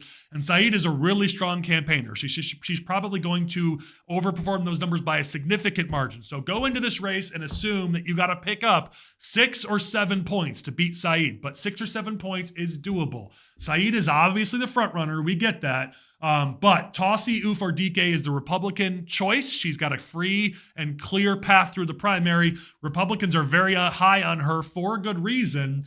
And she's had some pretty good fundraising. She's already raised $50K, which when you look at a lot of these other challengers is a really solid number on the Republican side. That said, Nabila Saeed has raised a crazy amount for a first-time incumbent at $163K, which she has in the bank. It's interesting to me to see she has no A1s in Q4. So I'm wondering what she's done in Q4, if she's just turned off the spigot. Certainly going to be interesting to watch. But this is going to be one of the most closely watched races on the Republican side. House District 51 is definitely a pickup opportunity for Republicans, but Saeed's going to be a real tough opponent to beat. DeRay, what are you hearing here?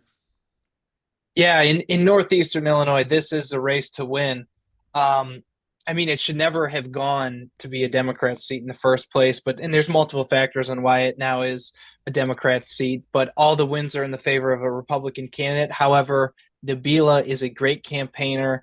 I say that reluctantly because I wish she wasn't such a good campaigner, but she's got the infrastructure. She's got grassroots support. She knows how to message, and she knows how to put in the elbow grease. So it'll really come down for the Republican candidate to put in the work and to talk to as many voters as Nabila can and be as energetic as Nabila can, but also to raise money. That's the thing I'm a little worried about right now is Nabila is great at raising and spending money, and you need that in order to win a tier 1 race like this. Yeah. Another thing is interesting. One of our commenters brought this up. Depending on how long this Israel-Hamas war drags on, it could end up being a factor in this race. You talk about the fact that Saeed is Palestinian American. Hopefully I've got her heritage right, but certainly as a far left progressive, as a younger Democrat, she's going to be on the side of Palestine in this engagement and has already shown some signs of that. If this drags on, when you see older voters, it's sort of a newer voter, younger voter kind of thing that are leaning more towards the Palestinian side of the Israel-Palestine conflict. Older independents are not going to be supportive of where Saeed stands in that conflict. Not a huge Jewish population in this district, but a lot of older independents who I think could be turned off from those positions. So there are some key vulnerabilities here for Saeed that Tossie and the Republicans could play up to make this a really tough race for her. So and just the fact that Nabila is as far left as she is, it's going to create opportunities for the Republicans. All right, let's keep moving along here. Let's see. Next pickup opportunity for Republicans, if I can get all of the words out, is House District 66. This is not a district where Trump does as poorly as he does in other places, but he still lost by 11. The overall GOP performance here is a bit weaker. It's going to play like a D3. However, if we're going to pick up seats, if we're going to take back the majority in Springfield, these are the districts we absolutely have to be taking back. Suzanne Ness is the incumbent. I don't hear a ton of excitement out of Republicans for the candidate on the Republican side, Lori Parman. She's tied to a bunch of the candidates who were involved with some of the D300 controversies. She's tied to the previous nominee in this district who underperformed.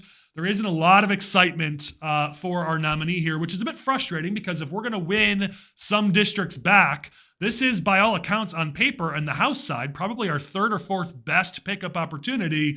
And candidate recruitment just was not a huge priority in this district, and it's a little bit frustrating. Ness only won by 6% last time against a weak opponent. The Republican Party really should have been more focused on this district. Can Parman surprise us? Can she be a strong candidate? Of course she could. Let's hope that she does. But at the moment, this is not a tier 1 race when it really ought to have been. Ness has 67,000 on hand. She's raised about 16.5 cents.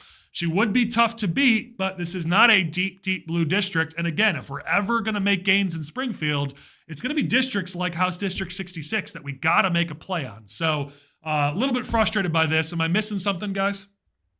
No, I think all the time we were recruiting candidates to run for office, we heard the exact same thing, is that we were trying to find people to run for the seat, and we could just never really get the momentum going that we needed to really get a strong candidate in there. And Godspeed to Parman, and hopefully she does a great job. But again, it's just one of those situations where you look and wish, the situation were a little bit different. Yeah. If you've got other thoughts, it looks like we've got a few other people who know more about that race. Feel free to comment in the comments. If you think Parman's a stronger candidate than what we've seen, I'll be honest, we just know very, very little about her, which in politics, for those of us who are really, really engaged and involved and make it our jobs to know what's going on, if we don't know something about who's the candidate who's going to be the nominee, that tells you something bad. They're not out there making the rounds. They're not well known. They're not raising money. They're not getting their name out there, which is how you describe somebody who's not going to be an overly strong candidate. So we welcome, if you disagree with us, jump in the comment section right now. It looks like 66 is a bit of a wasted opportunity. Let's jump to House District 76. This is another chance for Republicans where Trump does not do badly at all. He only lost by 8, which compared to some of these other districts, that's doable. This is a working class, more moderate district. Lance Yednock was the incumbent. He's stepping away. Democrats are going to have a tough primary. Really, how this district looks for Republicans is going to depend on who the Democrats nominate. They've got Cohen Barnes, they've got Carolyn Zasada, and they've got Amy Murray-Briel. Of those 3 candidates, Briel was supposed to be the front runner. I think Barnes probably looks more like the front runner today. Zasada, no one really knows where she stands, but she seems to be a bit more left of center than those 2. Briel's definitely Yednock's pick, and she's definitely more mainstream and moderate. Whoever comes out of this race, if they have to run further and further to the left to win this primary, it's going to open up this district for Republicans. But it also depends on who Republicans nominate. There are 2 candidates on the Republican side. Liz Bishop, who's more moderate, isn't super well loved by a lot of the grassroots Republicans in that district. Crystal Loughran, who is much, much, much more conservative and also is liked by some grassroots Republicans, but isn't liked by others. I know some of the locals in 76 had a candidate that they had recruited to run in the race. Seemed like a really good guy, but unfortunately he did not end up filing in this race. So you've got a 2-person race between Bishop and Loughran. On paper, Bishop's going to seem like your better choice there. She's going to be more moderate. She doesn't have as many ties that are going to hurt her in a general election, whereas Loughran is going to have those struggles. But Bishop has a likability issue with grassroots Republicans in that district. She's going to struggle in a primary. Can she pull it off? The party seems to be leaning towards Bishop's side. Maybe they'll come in with some resources. They're going to have to, because if they don't, Loughran's going to pull off that primary, and Loughran's going to probably struggle in a general election, especially if Democrats nominate somebody who's more moderate. What are you guys seeing in House District 76? It's definitely a very interesting race. The one I thing think that it's really we had talked about earlier in SFR is that Cohen Barnes, one of the Democrat candidates, is kind of known to have, kind of flirted with the Republican side a little bit, voting in some Republican primaries, even pretty recently. So that's kind of double-edged sword for him, because it potentially causes problems for him in the primary, but then could, be an advantage in some ways in the general. Like, he's got to kind of walk that tightrope, and it's going to be tough, I think. Well, that's what I'm talking about, is how far do they have to run to the left? If the Democrats were able to clear out this field, then you could almost say they've got this district already locked up, but they're going to have to run a primary, and all these things that might help their candidates in a general, their more moderate ties, are going to hurt them in a primary. And if somebody comes in and makes them have to answer for those things, they're going to have to walk them back, and they're going to have to run to the left to pull off that primary, which could create an opening for Republicans. If it was just Lance Yednock, this is a district that would be tough to win for Republicans. It is a Democrat district, plays probably more like a D5, but that still is going to be tough to overcome with a more moderate Democrat. If you get a more liberal or progressive Democrat, that D5 doesn't look so difficult to overcome. Still difficult, but not overwhelming. So it's really going to come down to how this primary goes on both sides, but especially on the Democratic side. Any final thoughts on 76?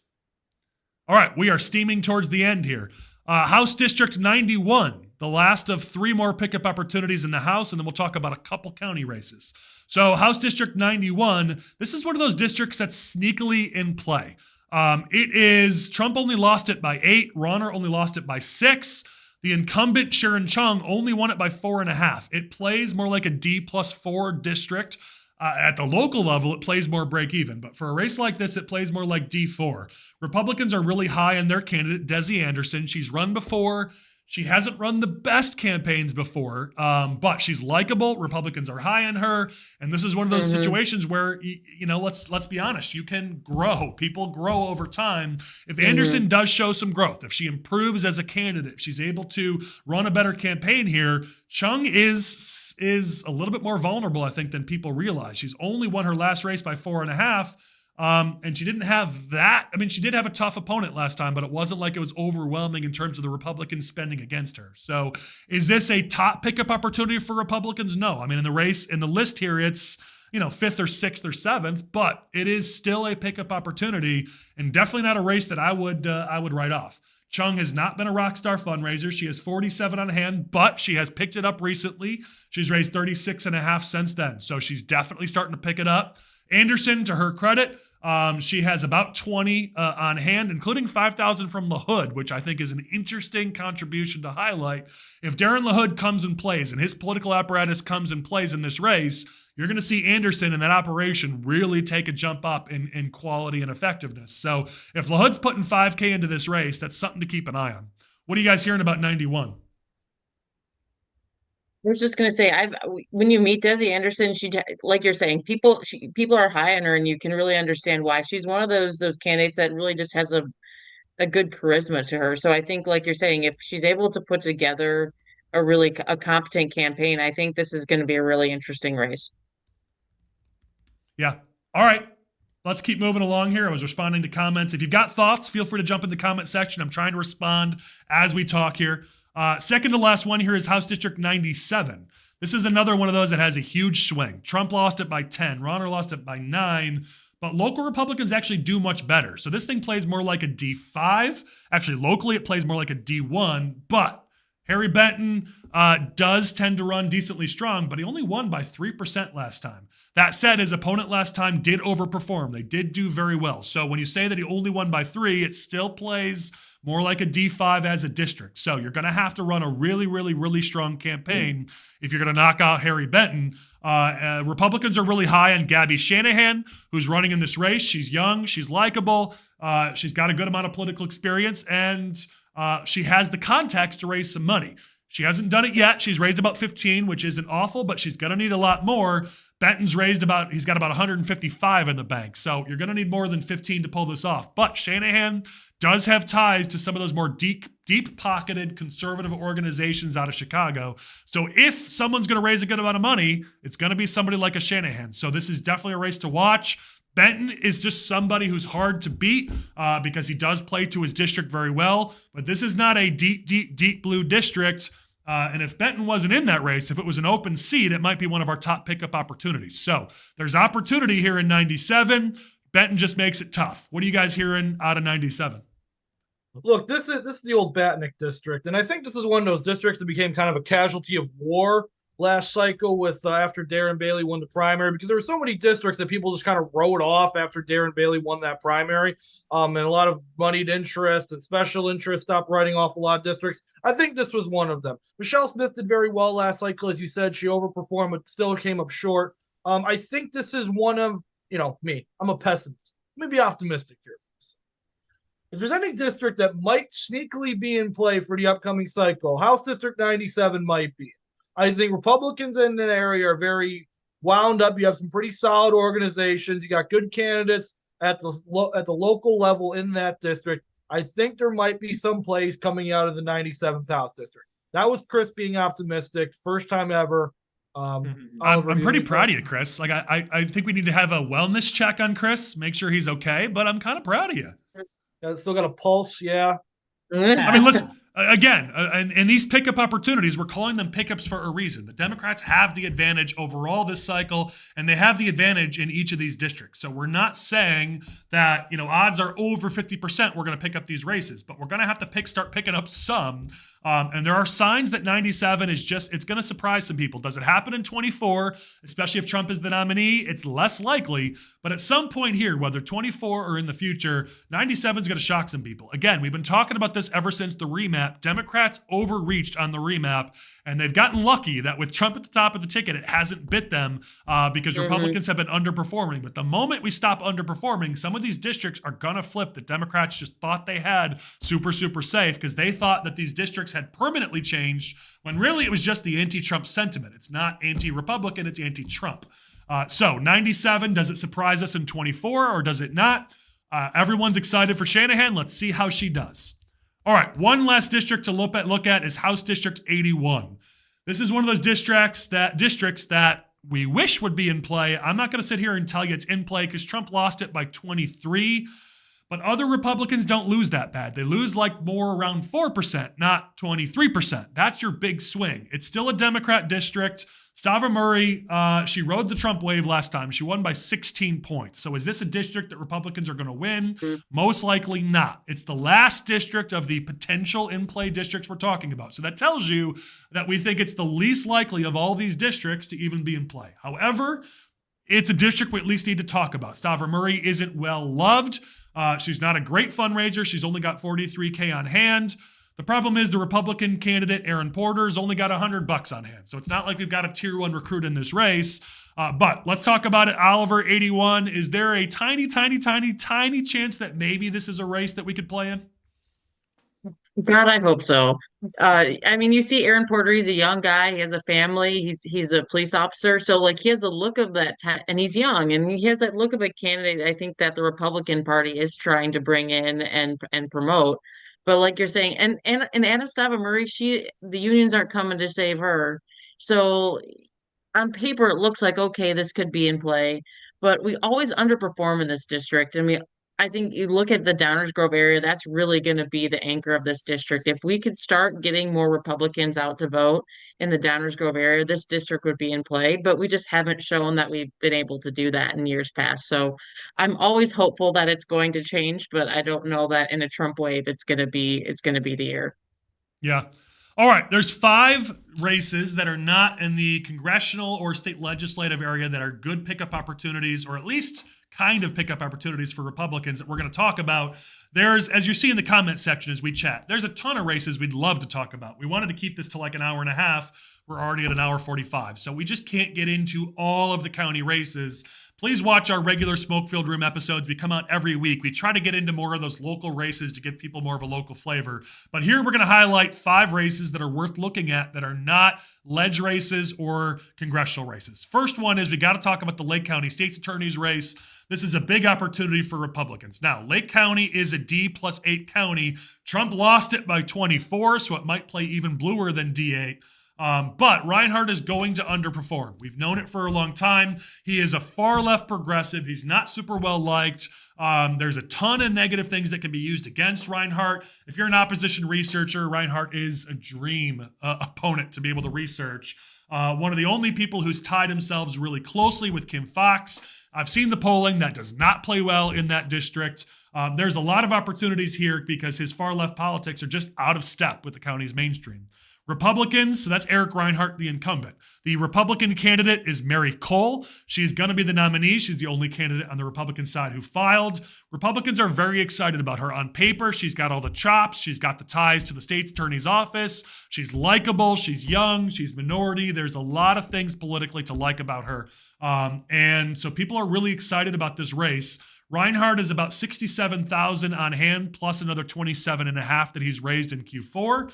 Mary Cole had 20,000 at the end of Q3, and she's raised about 10.5 cents. So Reinhardt's going to have the money advantage. Cole really does need to jumpstart that fundraising, but it's early, so we'll give her some credit. She doesn't have a primary. Let's see how she does in Q4 and even Q1 on the fundraising. The only concern we've heard locally from people in Lake County is the campaign itself. Can Mary Cole pull together a strong enough campaign to win this? It is still a Democrat leading district. It's still a D8 county. Trump lost it by 24. This is a race where you're going to have to do everything perfect and you still might not win. Unfortunately, what we've seen is some minor mistakes by the campaign so far early. They are minor. Maybe you make some mistakes, you clean them up, and you do great in the general election. Or maybe those minor mistakes are signs you're going to make bigger mistakes later on. I've seen both happen. So we're not going to prejudge Cole in this campaign. We're just going to say that there's some concerns over the level of the quality of that campaign, but they've got time to turn it around, and a lot of Republicans are very excited about Cole in this race. DeRay, what are you hearing up there? Yeah, so even though Lake County has trended blue the past few cycles, and as sad as I am to admit that, there does seem to be some disconnect between what's happening federally and also locally.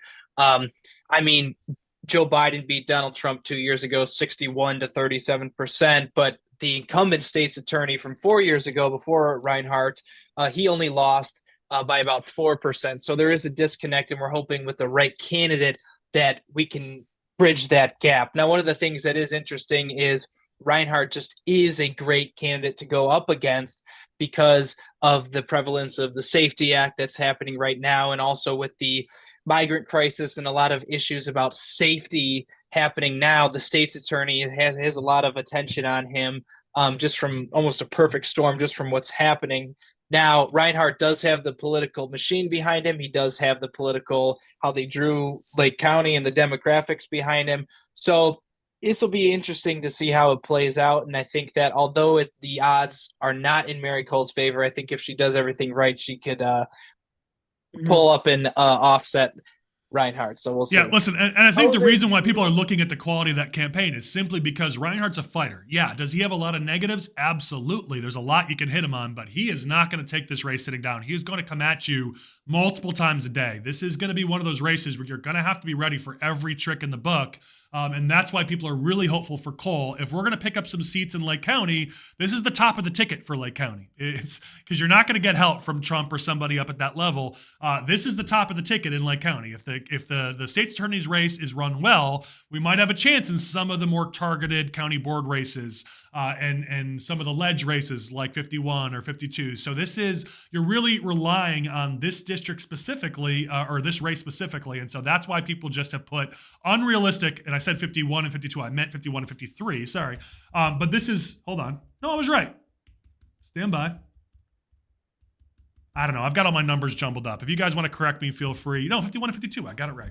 Anyways, people are putting unrealistic expectations on a first-time candidate just because it's so important. So the good news is with no primary, that campaign has a chance to get everything in place. Mary Cole has a chance to raise some money, get some experience, and really be ready for what's going to be an incredibly tough campaign. So we're all going to be watching very closely and cheering this race on, because how this race goes, Lake County is probably going to go.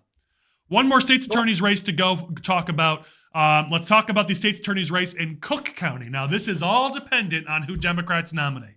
If Democrats nominate the party choice or the Preckwinkle choice in Clayton Harris, there might be the tiniest of slivers for Republicans to at least make it into an interesting race.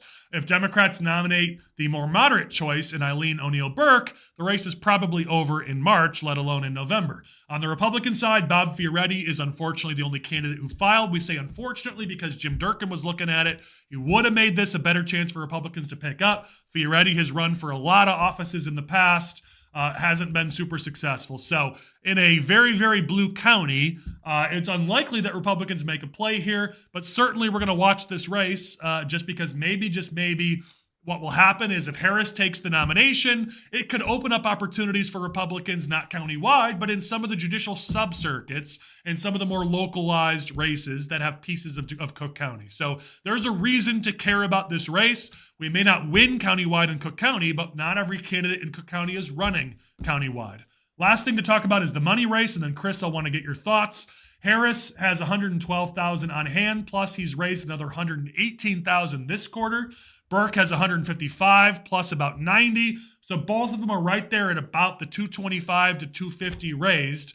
So it's going to be a big money race, a really, really hard-fought race in the Democrat side in that primary. Fioretti just filed, so we don't know anything about his fundraising, but there isn't anything there to talk about. Chris, go ahead. So if you want to pay attention to Cook County State's Attorney's race, the only thing you have to pay attention to is Democratic primary. And I'm glad Collin finally let me talk about a Democratic primary. So Clayton Harris III filed day one. Now, otherwise, I really wouldn't care about this. It's a two-person race. Being top of the ballot doesn't really matter. Eileen O'Neill Burke filed the last day. And the concerning thing here is that my understanding was that they were still trying to get some petitions. I am very concerned, as of right now, about the quality of Eileen O'Neill Burke's campaign. It sounded like they had some difficulty getting petitions, which in Cook County, there should be people lining up around the block to sign your petitions if you're the moderate Democrat candidate running for state's attorney. You should have filed with 50,000 signatures. I don't even know if there's a maximum, but you should have blew past it if there was a maximum. The money thing is probably going to be even. I would anticipate the service unions. It's going to be a repeat of the mayoral election. The service unions come out and back Preckwinkle's choice, and then all the building trades are already lining up behind Eileen O'Neill Burke. So it's going to be pretty even on the money end of things, if I had to guess. It comes down to how well the money is going to be spent. It comes down to messaging. And the wild card in this race that I have to mention is that Ed Burke's on trial right now, former Alderman Ed Burke. Eileen O'Neill Burke has no relation to Ed Burke, but I wouldn't be surprised if somebody tries doing some dirty tricks here and tries tying her to Ed Burke. Wouldn't surprise me. A lot of primary voters just won't care because, you know, people care about crime more than they care about Ed Burke. Just something to watch in the race. I wouldn't be surprised if it happens. Primary is the one to watch. After the primary, don't care about this race. Yeah, listen, you make a good point. I mean, I grew up in Cook County style politics, and so did you. It's absolutely a tactic that we would do if we were in that race. Because at worst, it gains you no votes, and at best, it gains you votes. Why wouldn't you try to tie them because they have the same last name and tie them together to corruption? So I don't think you're wrong, Chris. There's going to definitely be some tactics and some dirty tricks played in this race. It's Cook County, after all. But on our weekly Smoke-Filled Rims, we do get into a lot of these Democratic primaries. And I know in the coming weeks, there's a few that we really want to highlight. So we'll get into more of these races on our weekly SFRs, so make sure you're watching those. But I got to let Oliver talk at some point here. So let's talk about two key DuPage County races. We're about at the end here today of the races we're going to talk about. But let's talk about DuPage County Auditor. Bob Grogan is back for a rematch. He only lost by 66 votes with Trump on the ballot. So you've got to imagine this is going to be a close race yet again. DuPage County right now is playing more like a D2, depending on what race you're looking at. But I definitely think that with Grogan being that close, he's got a rematch against the incumbent Bob White. He's you got to imagine he's going to make it a race here. White has only 1.3 thousand, so $1,300 cash on hand. He's raised 1,000 cents. So it's not like White has a huge incumbency advantage here, and nobody really knows who their auditor is. Grogan has almost 10K in the bank. So Grogan very well may be running like the incumbent in this race, even though he's actually the challenger. And this might be one of our better pickup opportunities in the suburbs here in DuPage County. What are you hearing, Oliver? So I think the key thing to look at is the recount that happened after the Ellis election almost 4 years ago. Is that on one hand, yeah, it gave him a lot of baggage. Okay, there's all these lawsuits. It's this and that, and maybe it leaves a bad taste in people's mouth. But it also kept his name in GOP circles and in the news for quite a long time. So to your point, he may very well run as kind of an incumbent style campaign. There's absolutely no doubt he's more qualified for the office. He's a certified forensic accountant, and I think Bob White is like an attorney. So there's no doubt he's more qualified. It's just winning these countywide races has been a challenge for Republicans the last couple of cycles. So hopefully we can change that trend. Yeah, and here's the thing. Trump lost the county by 18%. So let's make sure we make that clear. Trump is the major problem in that county. But most other Republicans didn't do that poorly. Obviously, Grogan barely lost. There is room here. There's opportunity here. The county itself is probably going to play more like a D+3, a D+4, which means, you start behind. You're not the odds-on favorite, but it doesn't mean you're out of the realm of possibility to pull off a race like that. All right, other race in DuPage County we got to talk about is the DuPage County Recorder's race. There is a three-way primary on the Democratic side, which is maybe one of the reasons why we're talking about that race being in play. But the incumbent, Kathleen Carrier, is being primaried by Liz Chaplin and Pete DeCiani, which means the incumbent's going to have a tough primary here. Meanwhile, the Republican candidate has a free and clear path in the primary, Winfield Township Supervisor Nicole Prater. She's going to be the challenger in the general. Carrier's got 93K on hand, whereas Chaplin has only 7,400. DeCiani only $343. Prater only $748. So you've got to imagine Carrier, unlike White, Carrier has built up a bit of a base here and done some fundraising. So Carrier has to be considered the favorite here. But if this primary is bloody, or if Carrier is even maybe taken out, that very well could create an opening for Republicans. That Democratic primary is Operation Chaos. 100%. So this is very much a product of the factions within the DuPage Democrat Party. Kathleen Carrier is definitely more of the old school, more moderate Democrat, and Liz Chaplin's definitely more of that more progressive Democrat. And then you got Pete DeCiani, who decided he was a Democrat 5 minutes ago.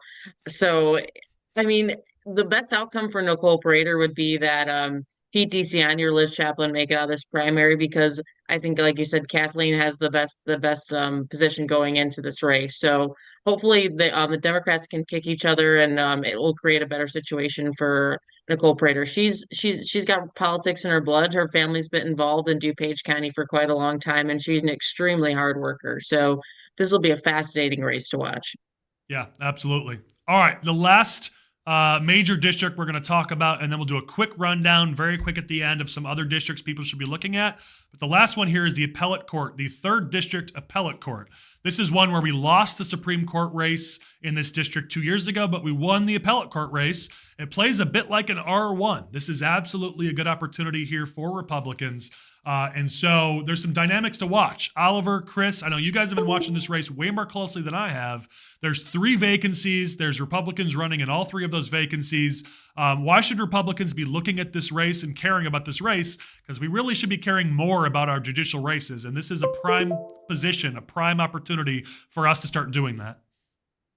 So I'm not. Go ahead, Chris. Go on, Oliver. All right, I'm going to get back on my judicial.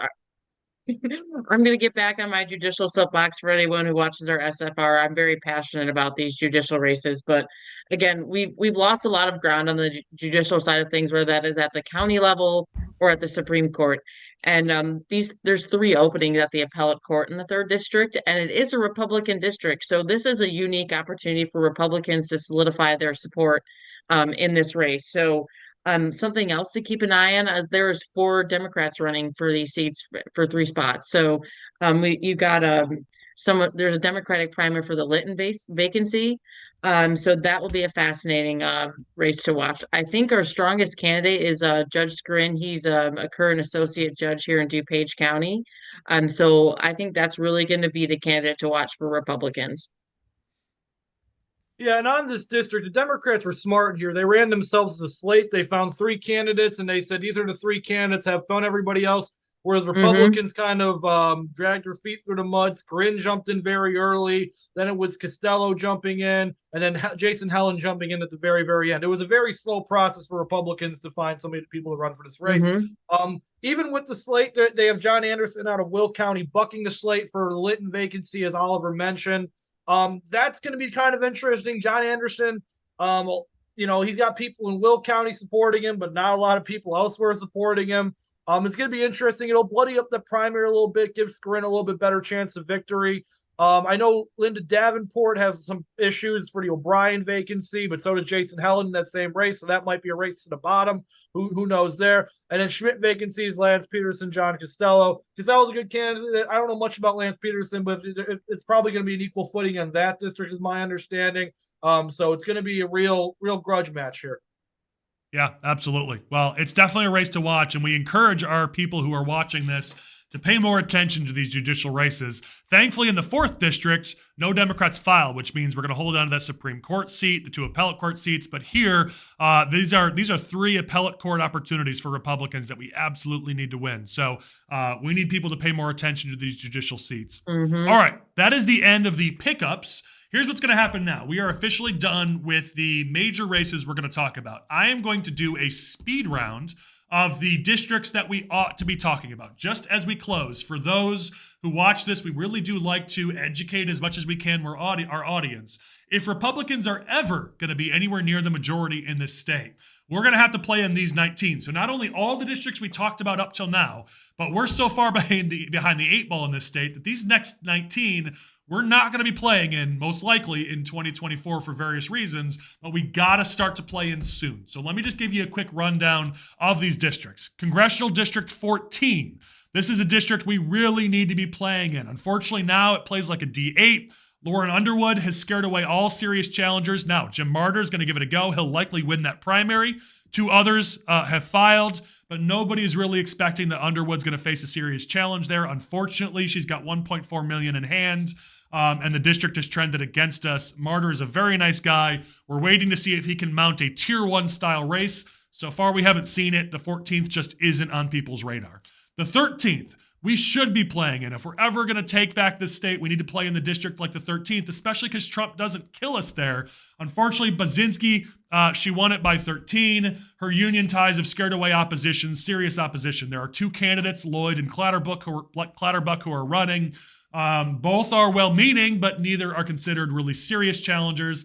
But Baczynski's got $1 million on hand, and she's going to hold on to that district. Now, hopefully we can make some gains to maybe take her out in a future election. Let's talk about District 8 for Congress. This is sneakily playable for Republicans if and when Raja finally vacates, because it plays like a D8, but Raja won it by 14, and he has $14.5 million in the bank. You're not going to beat Raja in that district, but once he gets out of it, the district itself is more like a D6. It's not completely outside the realm of possibility. In the 10th district for Congress, we have what might be one of our better recruits and better candidates in Jim Karras, but ultimately, unfortunately, the district itself is just really difficult to win. The best we could say is it's D8, but more than likely it's more like somewhere between D9 and D26, depending on which level you look at. Schneider won it by 26 points against a very, very, very weak candidate. So we're not saying that Schneider will win it again by 26. The unfortunate reality is that district is so tough that with a great recruit like Jim Karras, who's actually raised a good amount of money, he's raised $190,000 as of last quarter. He could make it a race in a fair district, and an even district. Karras could beat Schneider. Unfortunately, that's just not what this district is. Moving over to the state Senate, there's 4 districts we have got to get back into play if we're ever going to take the majority. That starts with 46. That district plays more like a D14. Kaler won it by 16 last time. Republicans are high on Sally Owens, their recruit, but Kaler's got 425 in the bank. Like I said, he won by a ton last time. No one's really talking about 46 actually being in play.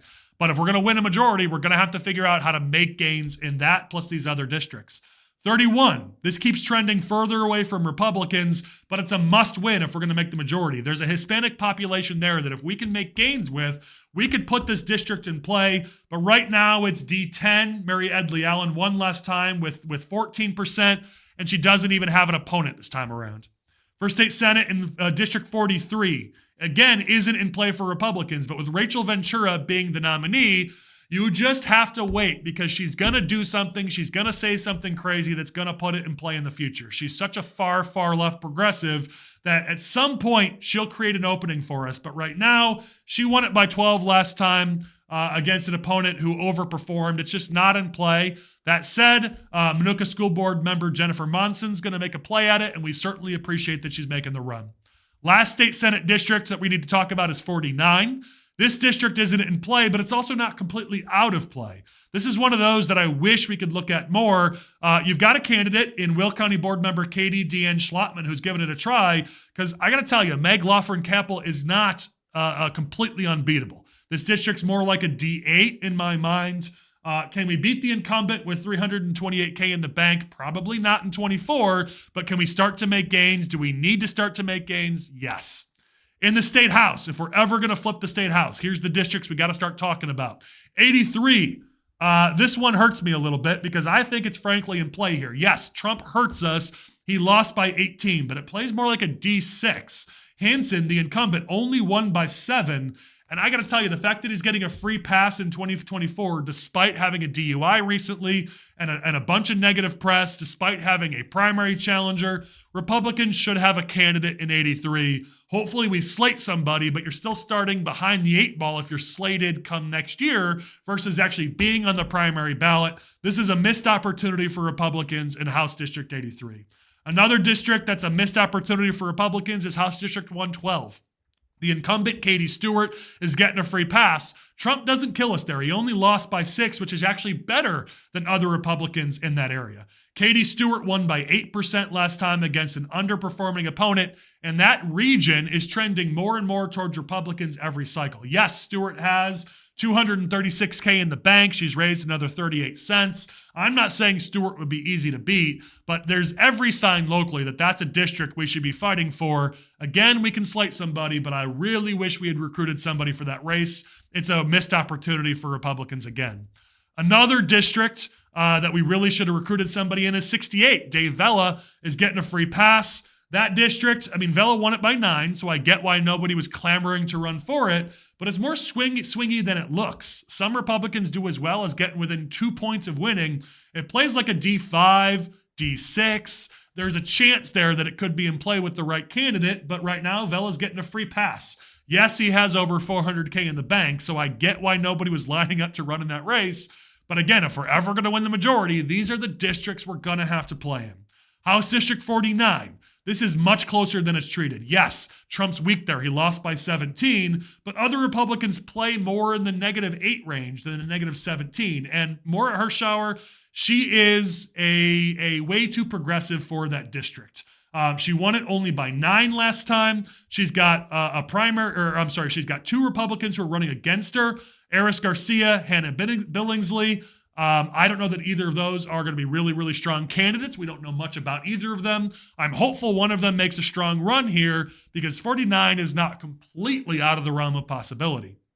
If we're going to take the House, you got to win districts like 61. Trump kills us there. He lost by 19 in this district that borders Wisconsin. But Joyce Mason is a very weak campaigner. She won by 13% last cycle. She faces a Republican in Jim Mitchell this time. Doesn't look like Republicans are going to make a big play there. Jim Mitchell's a really nice guy. He's older. He's got some local experience, but Republicans haven't really shown that they're going to focus on this race. Joyce Mason only has $15K in the bank. She's raised about 5.5 cents, but she is a weak candidate who does not go out there and campaign. At some point, if we're going to take the House, we got to steal 61 back, and Mason is such a weak candidate. We got to do it before some other Democrat takes that district and makes it completely out of play. 86. This is a working class district that would be in play at some point, not against Larry Walsh, but if Walsh 86 in the House. This is another district that could be in play in the future. As of right now, Slusser, she holds it solidly. She won by 16 last time around. But if it opens up, if she doesn't run at some point in the future, this district isn't D16. It's more like D6. If you take the Scherer factor out, you take the Trump factor out, in a Republican wave, you could make this district in play. Lisa Smith is running. She looks like she's tying herself to Reagan Deering in that race. If Reagan is the nominee on the Republican side, maybe Reagan could use some of her momentum to help Lisa Smith in that race. Certainly a district that's worth watching. House District 41, House District 42. Let's talk about them together. They're basically the same. No Republican's going to win either of those districts in the era of Trump. He lost by 26 and 24. But other Republicans don't do that bad. They tend to be more in the negative 5% range. So while Trump kills us, these districts are not gone forever. In 41, the incumbent Janet Yang Rohr. In 42, the incumbent Tara Costa Howard are both beatable. They've got some money in the bank, especially Janet Yang Rohr. She's got almost $200K in the bank. Tara Costa Howard has been raising her fundraising lately. She's got about $150K in the bank. No Republicans filed. I understand why, because Trump's a killer in those districts. But if we're going to win the House, we're going to have to win those districts. Last two, 53 and 54. If we're ever going to win the majority back, we're going to have to win those two districts. It's suburban Cook County, Northwest Cook County. My districts, I live up in those areas. We're just not going to win in the era of Trump. Trump lost in 53 by 20. He lost in 54 by 23. We're not going to win those if Trump's at the top of the ticket. But local Republicans do fare much better. These districts are more like D6 or D7 once we get past the Trump factor. So these districts will at some point come into play. Unfortunately, Walker in his district in 53 doesn't have an opponent. Michelle Hunter is going to make another run at Mary Beth Canty in 54. We wish her the best of luck. We're glad she's carrying the torch. We really do need to make gains in those districts if we're going to take back the House. So that is my rapid fire 10-minute version of the districts we need to start talking about in the future, but we just aren't talking about now. Let's close this thing down. Any final thoughts from the political team? Let's stop with you. Let's go alphabetical order. Abby, final thoughts from you. I just think overall, like, we talk a lot about these House races. I think, the key is really stepping up our candidate recruitment. You talked about 41, 42 just now, but I think you could see that in other House races just across the state. Like, I think if we're able to get some young new blood into this party, I think it's going to be the key to win some of these House races. All right, Chris. Earlier in the podcast, Matt DeRay said they redrew the boundaries of Lake County. I would like to point out that that's humorous because they do not redraw the boundaries of counties in this state. No matter how much he would like to make his county redder. In general, I mean, this is going to be a rough cycle for Republicans in Illinois. If you live in places like DuPage County or Lake County, if you live in Southern Cook County or Will County, you might be doing a little bit better for yourself. I don't know. We'll see. Other than that, best of luck to everybody running races this cycle. Matt, what I meant by that is people redrew themselves within the county and outside of the county. The demographics were changing. Same thing as boundaries. So they were redrawing the demo. How do you redraw demographics? Demographics are statistics. All right. Take it to SFR. I want to see you guys battle it out on this week's SFR. DeRay, closing thoughts from you. Well, now that Chris stole any optimism I had left, but Rome wasn't built in a day. Rome didn't fall in a day. So even though there's so many districts that we're talking about, even if we chip away a little bit each year, I think that we got to look big picture, 10 years, 15 years down the line, we could totally be red again. But it is going to take repeated efforts every single cycle. So, and now you're thinking about the Roman Empire. So that's a win. Win-win. All right, Butler, close us out. I would just say, think back to 2020 and some of the successes we had throughout the state that cycle. Odds are it's going to be the same head-to-head matchup as it was in 2020 on the presidential level. So, yeah, there's going to be some areas where, Trump hurts us, but there's going to be other areas where he's helpful. So we just got to look for those opportunities to take advantage of them. We highlighted them, a lot of those, and this rundown. And I would just say, don't give up hope. Let's keep fighting because we have a country to save. All right, and I'll say this, thank you to everybody who watched, who participated. When we sent out the notice that we were going to do this, I got dozens and dozens of emails, texts, calls, Facebook messages, which, by the way, I don't do Facebook Messenger, so don't message me there, with people's thoughts on these various races. We really appreciate everybody's thoughts, people who jumped in live and put in their comments.